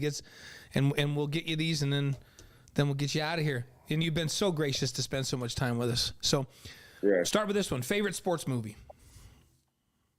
Ooh. Sorry, this won't be fast. Oh, man. I have no idea. You put me on the spot. I wasn't ready for this. That's the nature of the 5 questions. That's why we do this. Just first thing that pops in your head. I mean, there's a couple. I like Remember the Titans. Mm-hmm. I like Glory Road. Those are good. Friday Night Lights. Those are a couple off the top of my head. Nice. There's this battle going on between Remember the Titans and Rudy. Like, we get guys going on. Rudy sucks. See, that's what that's what Gavin says. Thanks, Gavin. Yeah, he's a real one. I think Papinga said Rudy. K-pop said Rudy. Of course he did, because that's him. Yeah. Gavin's like, no, Dad, Remember the Titans. Rudy is garbage. Yeah. I'm like, come on. Brady and K-pop, that's them right there. They're that guy. There you go. There you go. So, okay, favorite singer or band? Singer. Dave likes Dua Lipa. That's Dave. Dua Lipa? That's funny. I'm killing because he doesn't even know who Dua Lipa is. I do not know. He likes AC/DC. Yeah. He couldn't tell you a Dua Lipa song. Yeah. I asked him the other day who just name one song by Tupac for me. He couldn't do it. Oh man. I was like, California? That's Dreaming? okay. Come on. We got to get more culture. It's okay, Dave. I get it. Thanks, Kyle. I'm trying, Kyle. Thank you, Kyle. Yeah. Kyle in my corner. Good. But he did grow up here, and I did grow up in New York. That is I understand that. It's okay, and that's why he needs to get out of his comfort zone and go, come down to California, go eat with me in the hood. Yes. I like eating in the hood. You can come with me. You got it. He'll take care of you in the hood. Don't worry. I'll take you in my fried chicken spot that I got out here called Gus's Chicken. About. Gus's Chicken? Yeah. So Gus's Chicken. Really good. So give us a singer or band. And Dave won't know who they are, but I will. Singer. Oh, man. There's so many good ones. I mean, Beyonce's good. Miley Cyrus is good. I go for voices. Christina Aguilera's got a good voice. Adele's got a phenomenal voice. Post Malone's, his voice is really good because it's the same live. Miguel, his voice. I like to go off like how it sounds live. Yeah, hey, and here's what's funny. And I know you've seen this guy. Have you've seen some of Post Malone's old stuff? Like just singing ballads and stuff. Dude actually has a great voice. He could sing. He's got a phenomenal voice. Plus, he lives in Utah. Shout out, Post Malone. Yep. And I like the Christina Aguilera one. Listen. Nobody thinks of Christina. This game is to choose one, not give us 7. Well, he went first with Beyonce, and I'm all with him to the left. Okay, so we can say Beyonce. Here we go. All right. Okay. Favorite breakfast cereal. Don't have one. I think cereal's bad for you. Whoa, that's even healthier than Danny Ainge. Yeah. Danny Ainge said shredded Danny wheat. Ainge said shredded wheat without sugar on it. I was like, that's garbage. Yeah. That's like eating hay bales. So what do your kids eat for breakfast? There's no cereal? Smoothie. Wow. That's how we get them is greens, baby. Spinach, strawberry, banana, a little bit of honey. We're good to go. See, people want to know how Kyle has been in the league for a decade. Right there. He's clean living and clean I'm eating. actually doing intermittent fasting. That's my new thing, right? Oh, yeah? Man. Okay. No. Okay. So we're going to say cereal. What was Max Hall's? What good. was Max Hall's? Was like Cocoa Puffs or something Cocoa Puffs was Max Hall. Yeah, that's such a Max Hall right there. Okay, so your favorite piece of advice from your dad?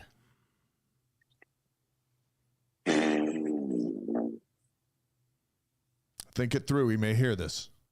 Yeah. I would just say something as little as less attitude, more gratitude. There we go. We always love these hooks. We would say less attitude, more gratitude. Honestly, I was just saying that today about my other work. I'm like young employees. I'm like, they just don't understand how awesome we all have it, and they need to be more grateful. Less attitude, more gratitude. I love that. When you think, but it's hard when you're going through it, right? When you're going through the growing pains of life, when you're at the bottom and you're grinding, that's when you gotta love it the most.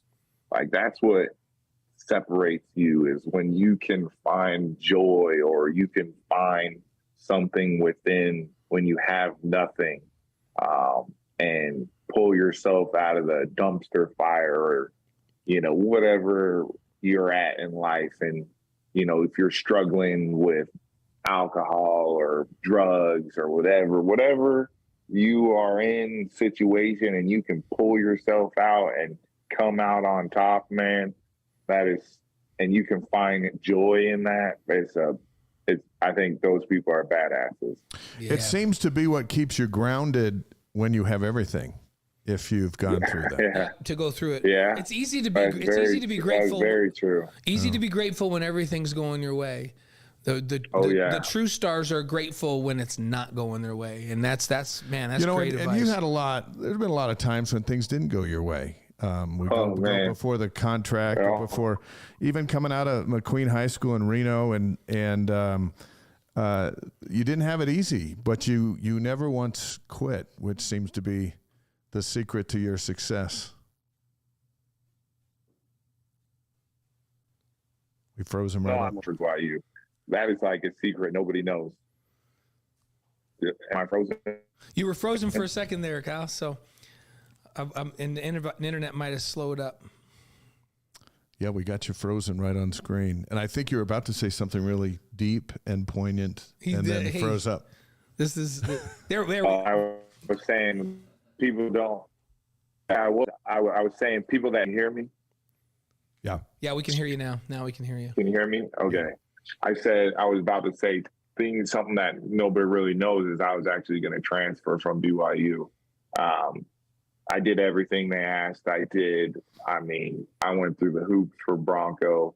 I did all this stuff for him that people have no idea about. I did extra stuff. I did all the studying I need to. I was ready. I won't forget about this. It was my super freshman year when we played Washington, Jake Locker, and then we played somebody else, and then it was Air Force. I'll never forget this day because it was a whooping. of all whoopings. It's like up on my charts of like what games have you been whooped. That's one of them. Yeah. I think they rushed for like 450 yards. It was like September 11th, the 10-year anniversary. I mean, it was a setup. Anybody who was playing Air Force that day was losing. It's going to be in trouble. And I remember a player got hurt in that game, and they ended up throwing him back out there because they didn't trust me to play in the game. And I was like, my last straw. I was like, I'm done. I was like, I'm going to transfer because this ain't it. And I went into Bronco's office and said, look, I talked to my mom and dad. They're cool with it, but I'm going to transfer. And he was like, shocked that I like said this after everything. I was like, I've done everything for you and I've sacrificed everything. Like, I want to play football. I came here to play. I've done my homework. I'm a 3.0 student. Like, I had to be. I've done all these things, blah, blah, blah. And he was like, all right, give me 3 weeks. And if it doesn't change in 3 weeks, then I'll sign your release form and you can go wherever. Great. Waited 3 weeks. He ended up firing Coach Hill after the Utah State game. And then I played in the San Diego State game and made 3 plays in a row. And that was never came off the field after that. And that was the 3rd week too. How crazy is that? Week 3. Isn't it interesting how sometimes if we just stick it through, the whole rest of the story is this great thing. But we sometimes just see what's at the end of our nose and we make a call as a young kid. Are you looking back? Aren't you grateful you stuck it out? I am. I feel like it was good for me to be in that environment, and I think it was good for other people. I don't think there's ever been somebody like myself that has been of that magnitude, represented BYU on that level. I mean, you could probably say I was like the first African-American of, on defense of my magnitude to be the face of their program. So yeah, I was different. I have a little bit of zest.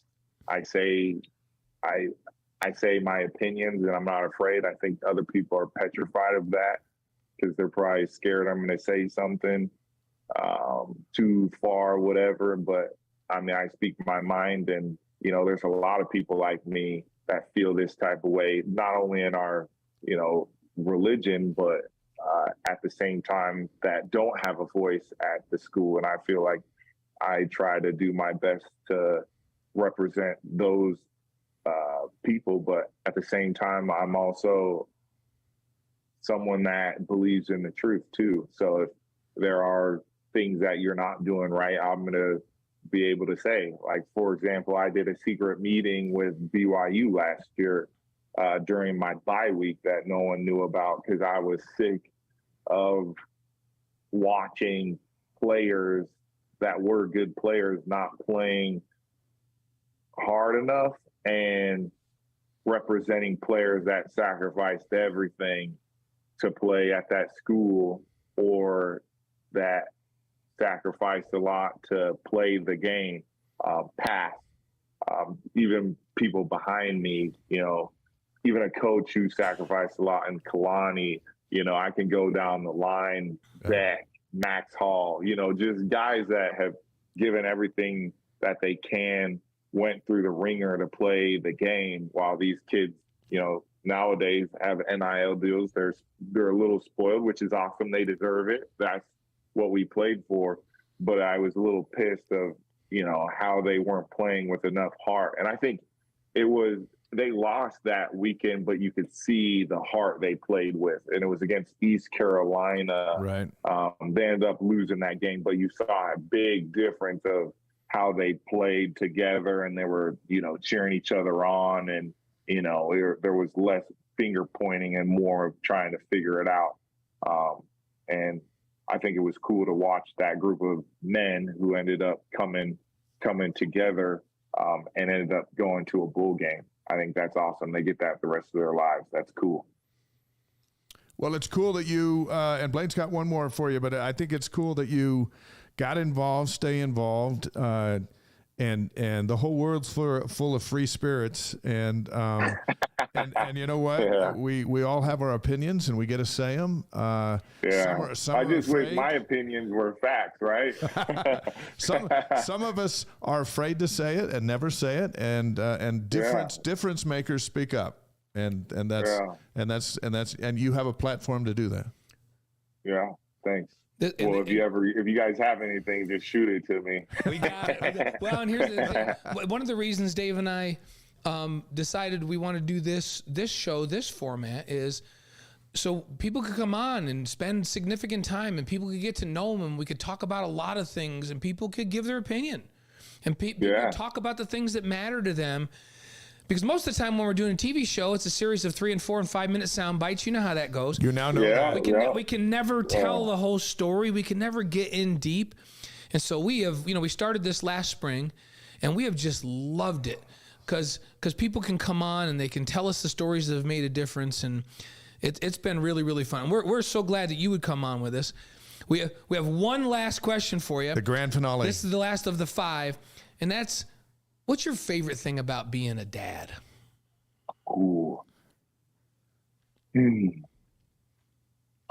Well, for me, I think it's different because I'm adopted, and it's the first time I've met someone that has any DNA like me, any personality like me. So the joy I get and seeing my son achieve something, whether it's as little as, like, we were struggling a little bit with him potty training, and the joy that we got when he finally got it, and we'll never. It was like I had him over my shoulder like we won a football game, running around the island while my wife is jumping up and down, holding my daughter. Just that moment we had, and for him to be so proud, that's what it's all about. Yeah, good stuff. Amazing. That's great. You have amazing, unique perspective on that, and we appreciate you sharing that with us. Give our best to. All right, I got a question for y'all. Okay, you said you had one for us before I got two. Okay, I got two. All right. The first one is, what do I got to do to get in the Hall of Fame? You have your degree, right? I do. That's right, because you did And finish. is it 10 years? So BYU's two. It'll be. Yeah, I graduated in 13, so this is 10 years. So BYU has two requirements. You have to be 10 years past your playing, and you have to have a degree. I don't know if you remember Jimmy Mann, my old teammate, who was phenomenal. Like, he's at 76 NCAA records while he was here. It was years and years and years, and people kept asking me. I was like, Jim doesn't have his degree. And Tom Homo reached out and said, dude, we are getting you your degree. We're going to do it. We got professors that are willing to cooperate. His girlfriend was helping him down there. His kids were helping him. He got his degree, and as soon as he got his degree, we got him on that in that Hall of Fame, right? And so that's awesome. So you're coming up on that time frame. I interviewed Jim, and he said he was on the 37-year plan. Yeah, he was on 37. That's awesome. So what would it mean to be in the Hall of Fame? What would that mean to you and your family? It would be awesome. I think it will be a cool story because it's somebody that had that believes in second chances, that was a second chance. And for those that feel like they can't see the light, I hope they can see the light with me and be able to, look at me and say, hey, it doesn't matter what age I'm at. You could be 40 years old. Like, this kid, was headed down a path, maybe not to be successful, and turn it around, and maybe I can do that too. That's a great story. That's a great story. Hall of Fame story. So look, we know some guys. We know some guys. We'll follow up. Yeah, you got to poke the bear for me. We'll follow I up. might not be too nice to those guys, right? You might not want to get me the mic either.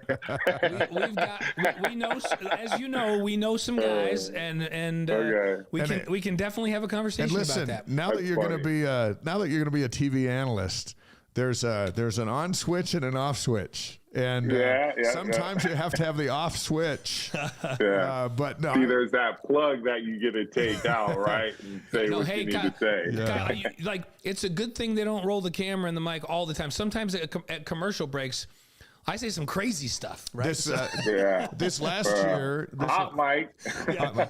This last year, Dennis Pitta got in the Hall of Fame. Yeah. And it was probably about 10? I think he might have been, was he 10 years out or 11 years out? It might have been 11 years out. But that's, as soon as you hit that 10 mark, then they start to consider, okay, who's going to be in this class? Like certainly, Kyle, you're going to be on that list. Yeah, we have no doubt on that. I hope so. I can't even get in my high school Hall of Fame. What, McQueen? What do they even think? That's Reno. We can't. I was in Vegas for 20 years. I don't know about Reno, but we do know that the guys, the men and women that are in the BYU Hall of Fame, have done amazing things, and you've done amazing things. Yep, so that time's coming. All right, what's your other question? Then my last one's about both of you guys. You guys been in the business a long time. Where do you guys see yourself in the next 5 to 10 years? I mean, do you guys want to do this the rest of your guys' life? Do you want to hang it up soon? Do you guys want to do a different avenue? Do you guys want to hang out with your families more, golf a little bit more? Like, where do you guys see yourselves in the future? Well, Kyle, our lives are just about over. We're a lot older than you. Yeah, we're old. No, that's okay. That's okay. You guys you're still starting. I don't care.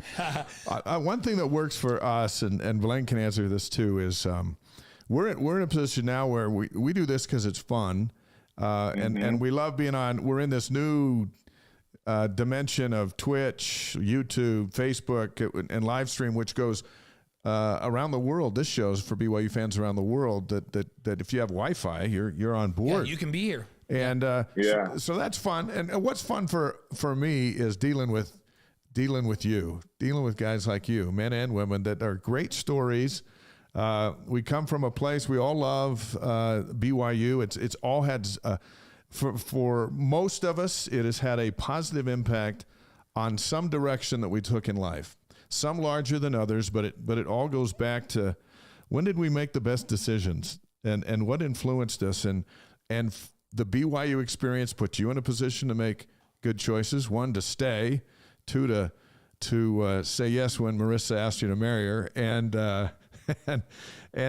to manage a career and to have a family and win Super Bowls and all that stuff.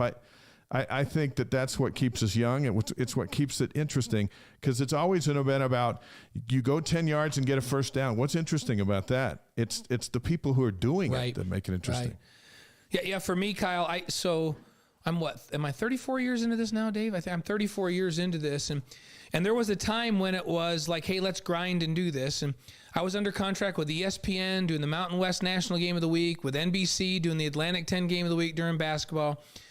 I was doing 45 to 50 basketball games a year and 17 football games, and I was having a great time. And then a few years ago, all right, we see one of the babies. Who is it? One of the stars. Yay! Is this Trey? Hi. Hi. Say hi. Hi. Hi, Trey. Say what's up, everybody. What's up, everybody? Hey, can you say, hey, welcome to the Wise Guys. Say peace and love. Peace and love. Whoa, much love to you, buddy. That's awesome. So now, Kyle, I'm to the point where I don't want to do 80 events or 90 or 100 events a year. I want to do the things that I want to do. So I didn't renew my contract with NBC 2 years ago. I still may do a little bit of ESPN stuff in the future, but not like we used to. We want to do this kind of stuff, where we just have fun and reconnect with the people that we care about and take it around the world and create the content that we want to create, and not be on the grind of me getting on an airplane every Tuesday night to go someplace and then coming home and going on Friday night to the East Coast and doing a game and coming home. I'm done with those days, and I'm in the days where we have more control over it, and we can have fun being with the people that we want to be with. That's what it's about for me now, for however long. That's awesome. Good for you guys. We tell kids when we speak to them, and you have the same opportunity in school, is pick something you love, and if you can find a way to make a living at it, you're happy at work, you're happy at home, because you spend most of your life at work. If you didn't love football, you'd be the most miserable person on the planet, because you've given so much time to it. So the fact to love the game and come home, you love your family, it puts you in a spot that allows us to be happy, and we came down here to be happy. Yep. So that you've done that. That's a great example. We try to do that too, because you work till the sweat of our brow thing has been getting us since we showed up down here. We got to work, and so why not find something fun to do? Yep, absolutely. So, and whether you want, yeah, that's so cool. You guys are doing this together. I mean, so happy for you guys, and I hope much success. I hope you guys get all the cool people to come on your podcast, and it turns out to be awesome and everything you guys hope and dream for. Thank you. We want you to know that when you're going for this NFL Network analyst stuff, you can call us anytime and say, and we'll help you however we can. Yep, any way we can. Now you're entering our realm. We never, Blaine was on yours. I never entered your realm and to your level, but now you're coming into ours, and we can be helpful, and we want you to know we're all in. We're always here for you, brother. I appreciate that. Thank you guys for the time and effort. You guys are always amazing to me, so I appreciate it. You guys have been awesome. Thank you. Give a great big, it's so cool to meet Trey, and give a great big hug to Marissa for us, and we hope we see you up in Utah sometime soon. We're teeing off at Riverside. You just say when. Yep. Anytime. All right, I can't wait. Once all this snow melts. Hold on. What's your handicap? We're not going to talk about that. We're out of time, Kyle. This all right, show's good. going. Right. So it's a single digit, but not by much. Okay, awesome. Take care, guys. All right, see you, Kyle. Great to talk to you tonight. What a visit with the great Kyle Van Noy. And, man, we almost had 2 hours with him. Who gets that? Just 2 hours of Van Noy unplugged. He is one of the greatest players, but just such a fun person to be around. Always was when he was here. Yeah. Always loved being around Kyle when he was here.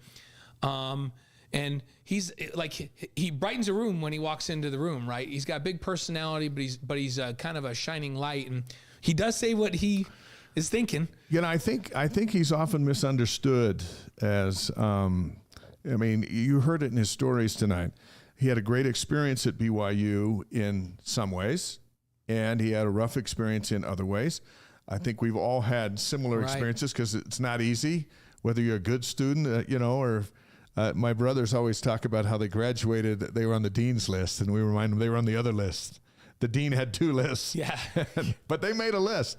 But it's about perseverance and moving through, and things that bugged you earlier don't bug you so much later as your perspective changes. I love that he's honest. I love that, it's not perfect there or anywhere, and he'll call that up. I love that he came up and met with the football program after a 3-game losing streak, just to say, guys, where's your heart? Play harder. And then they did. And you know what? Sometimes it takes a peer to get somebody motivated. And it's like a coach can yell at you until, but here comes Kyle Van Noy, who's done it all, didn't have it easy, never gave up, persevered, has 2 Super Bowl rings, and he's looking you right in the eye and saying, "Why aren't you playing harder?" Yeah, and he went through this in this show, but his start at BYU, first of all, getting to BYU was a rough go. His start at BYU was a little bit rough. He was right on the verge of getting out of here, and then decided to stay, and then flourished. And then that's the first time I heard about how miserable he was in Detroit. I'd talked to him many times and didn't know that story. He struggled in Detroit, and then finally find a home in New England, and now here he is approaching a decade in the National Football League. You know how rare it is to play at a starting level for 10 seasons in the National Football League. That's rarefied air. And you think about it, Mark Wilson was going to transfer. Jim McMahon wanted out. It doesn't go perfectly for everybody. You came and had to be a backup for 2 years. Frank Kush talked to me about going to Arizona State. Sometimes I was thinking about it. Sometimes what you think you're getting and what you're being prepped for are totally different. And if you just persevere through it, then you look back and you see the thread that had it all together, when at the time you think it's all unraveled. It was just getting started. Think about so many great things in Kyle's life. And I used to tease him like crazy when Marissa is the best thing when in he his was life. dating Marissa and then he got married, I would always say to him, I'm like, dude, seriously, You tricked her. You did something. Like, you are unbelievable. That's why I was laughing at him earlier. But he looks back, when he look, all the things that are really, really important to him came to him after that 3 weeks that he gave Bronco before he was going to leave. And then he stayed.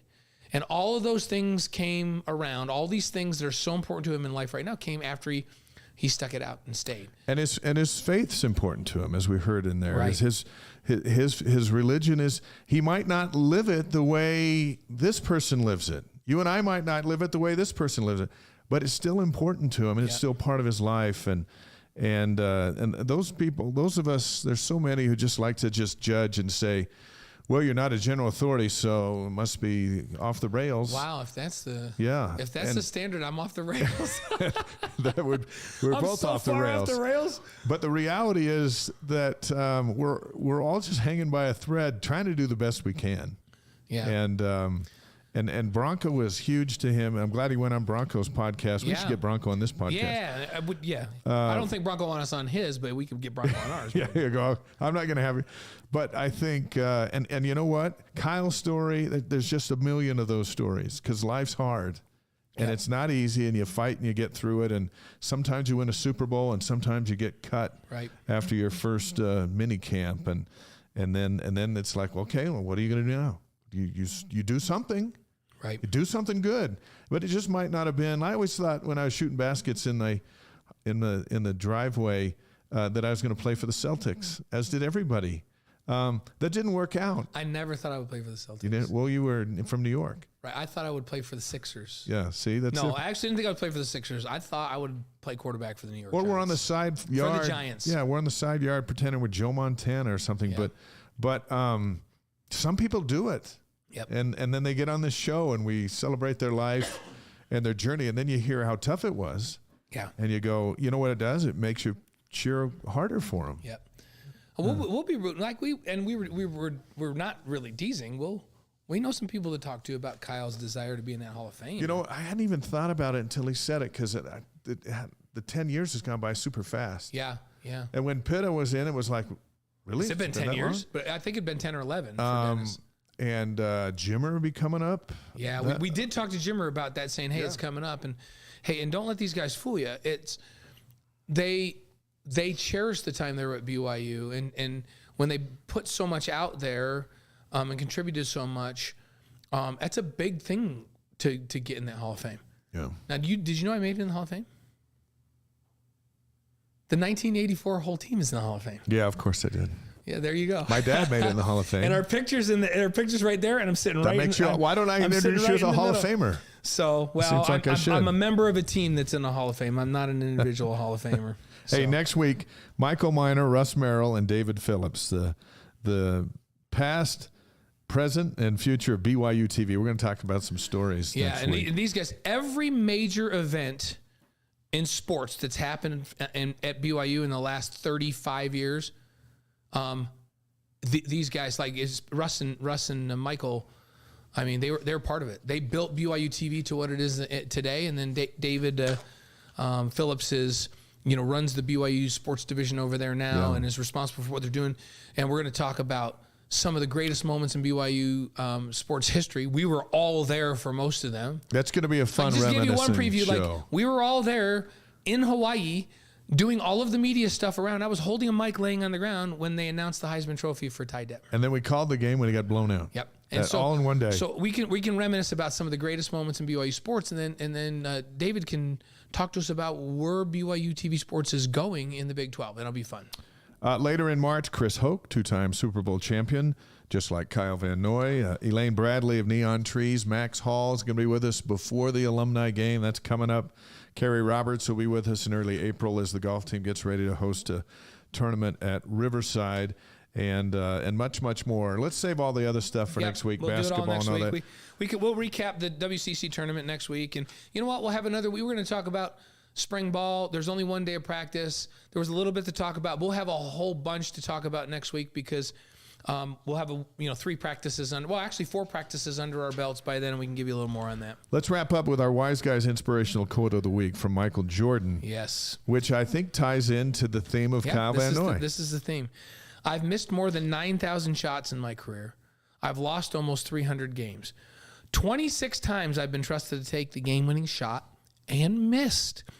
I've failed over and over and over again in my life, and that's why I succeed.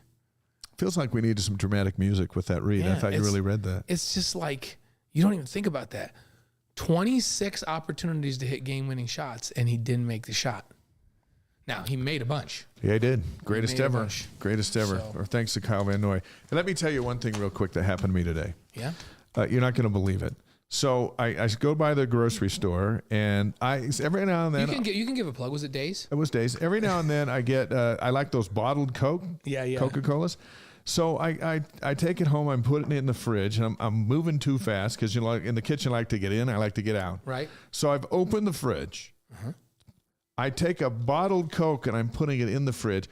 The bottom of the bottle hits the side of the freezer handle, breaks off. Now I have 16 ounces of Coca-Cola flowing, and the momentum takes the Coke into the fridge all over. Now, my wife doesn't know about this because I cleaned it up afterwards, so this is between us. The Coke then sprays all over everything in the fridge on all four things and drains down into the produce things at the bottom. Yeah, a complete overhaul of the fridge. And then I look over there, and there's Sophie staring at me, a witness. Mm-hmm. And so I had to pay her off. And then I had to clean up the mess. You can't do that on purpose. It can't even happen. That kind of kitchen disaster is second to none. Yes. And it's Coke. And you know what Coke is? Sticky. Yeah, it's not good. Anyway, that's what happened to me just before the show tonight. Did you have to throw away everything in the fridge? No, I just wiped it off and put it in there. And I hope my wife doesn't notice. You're going to have Coke flavored lettuce. I had to pick up the glass. That wouldn't be bad. It's a good thing. I had to pick up the glass. It's a good thing that Diane never listens to the show. I can't believe my momentum carried this flowing, free beverage in the air. It was on the milk. It was on the orange juice. It's down there on the lettuce. You know what I'm doing right now? Do not. I'm texting Diane and telling her. I'm texting Diane. Anyway, I hope you have a better night. Fortunately, our show saved the day, but that's what happened to me before I came over. Yeah. And just think, the day was lifted because we had Kyle Van Noy for almost 2 hours. We're so grateful for Kyle for spending that much time with us and dropping his wisdom on us. Podcast will be up tomorrow. Share it with everybody, and we'll be back next week with a great show. See you next Tuesday. If you're in the kitchen, be careful. And by the way, if my wife walks through there with bare feet and cuts her toe, I'm a dead man. I tried to get all the glass. See you next week.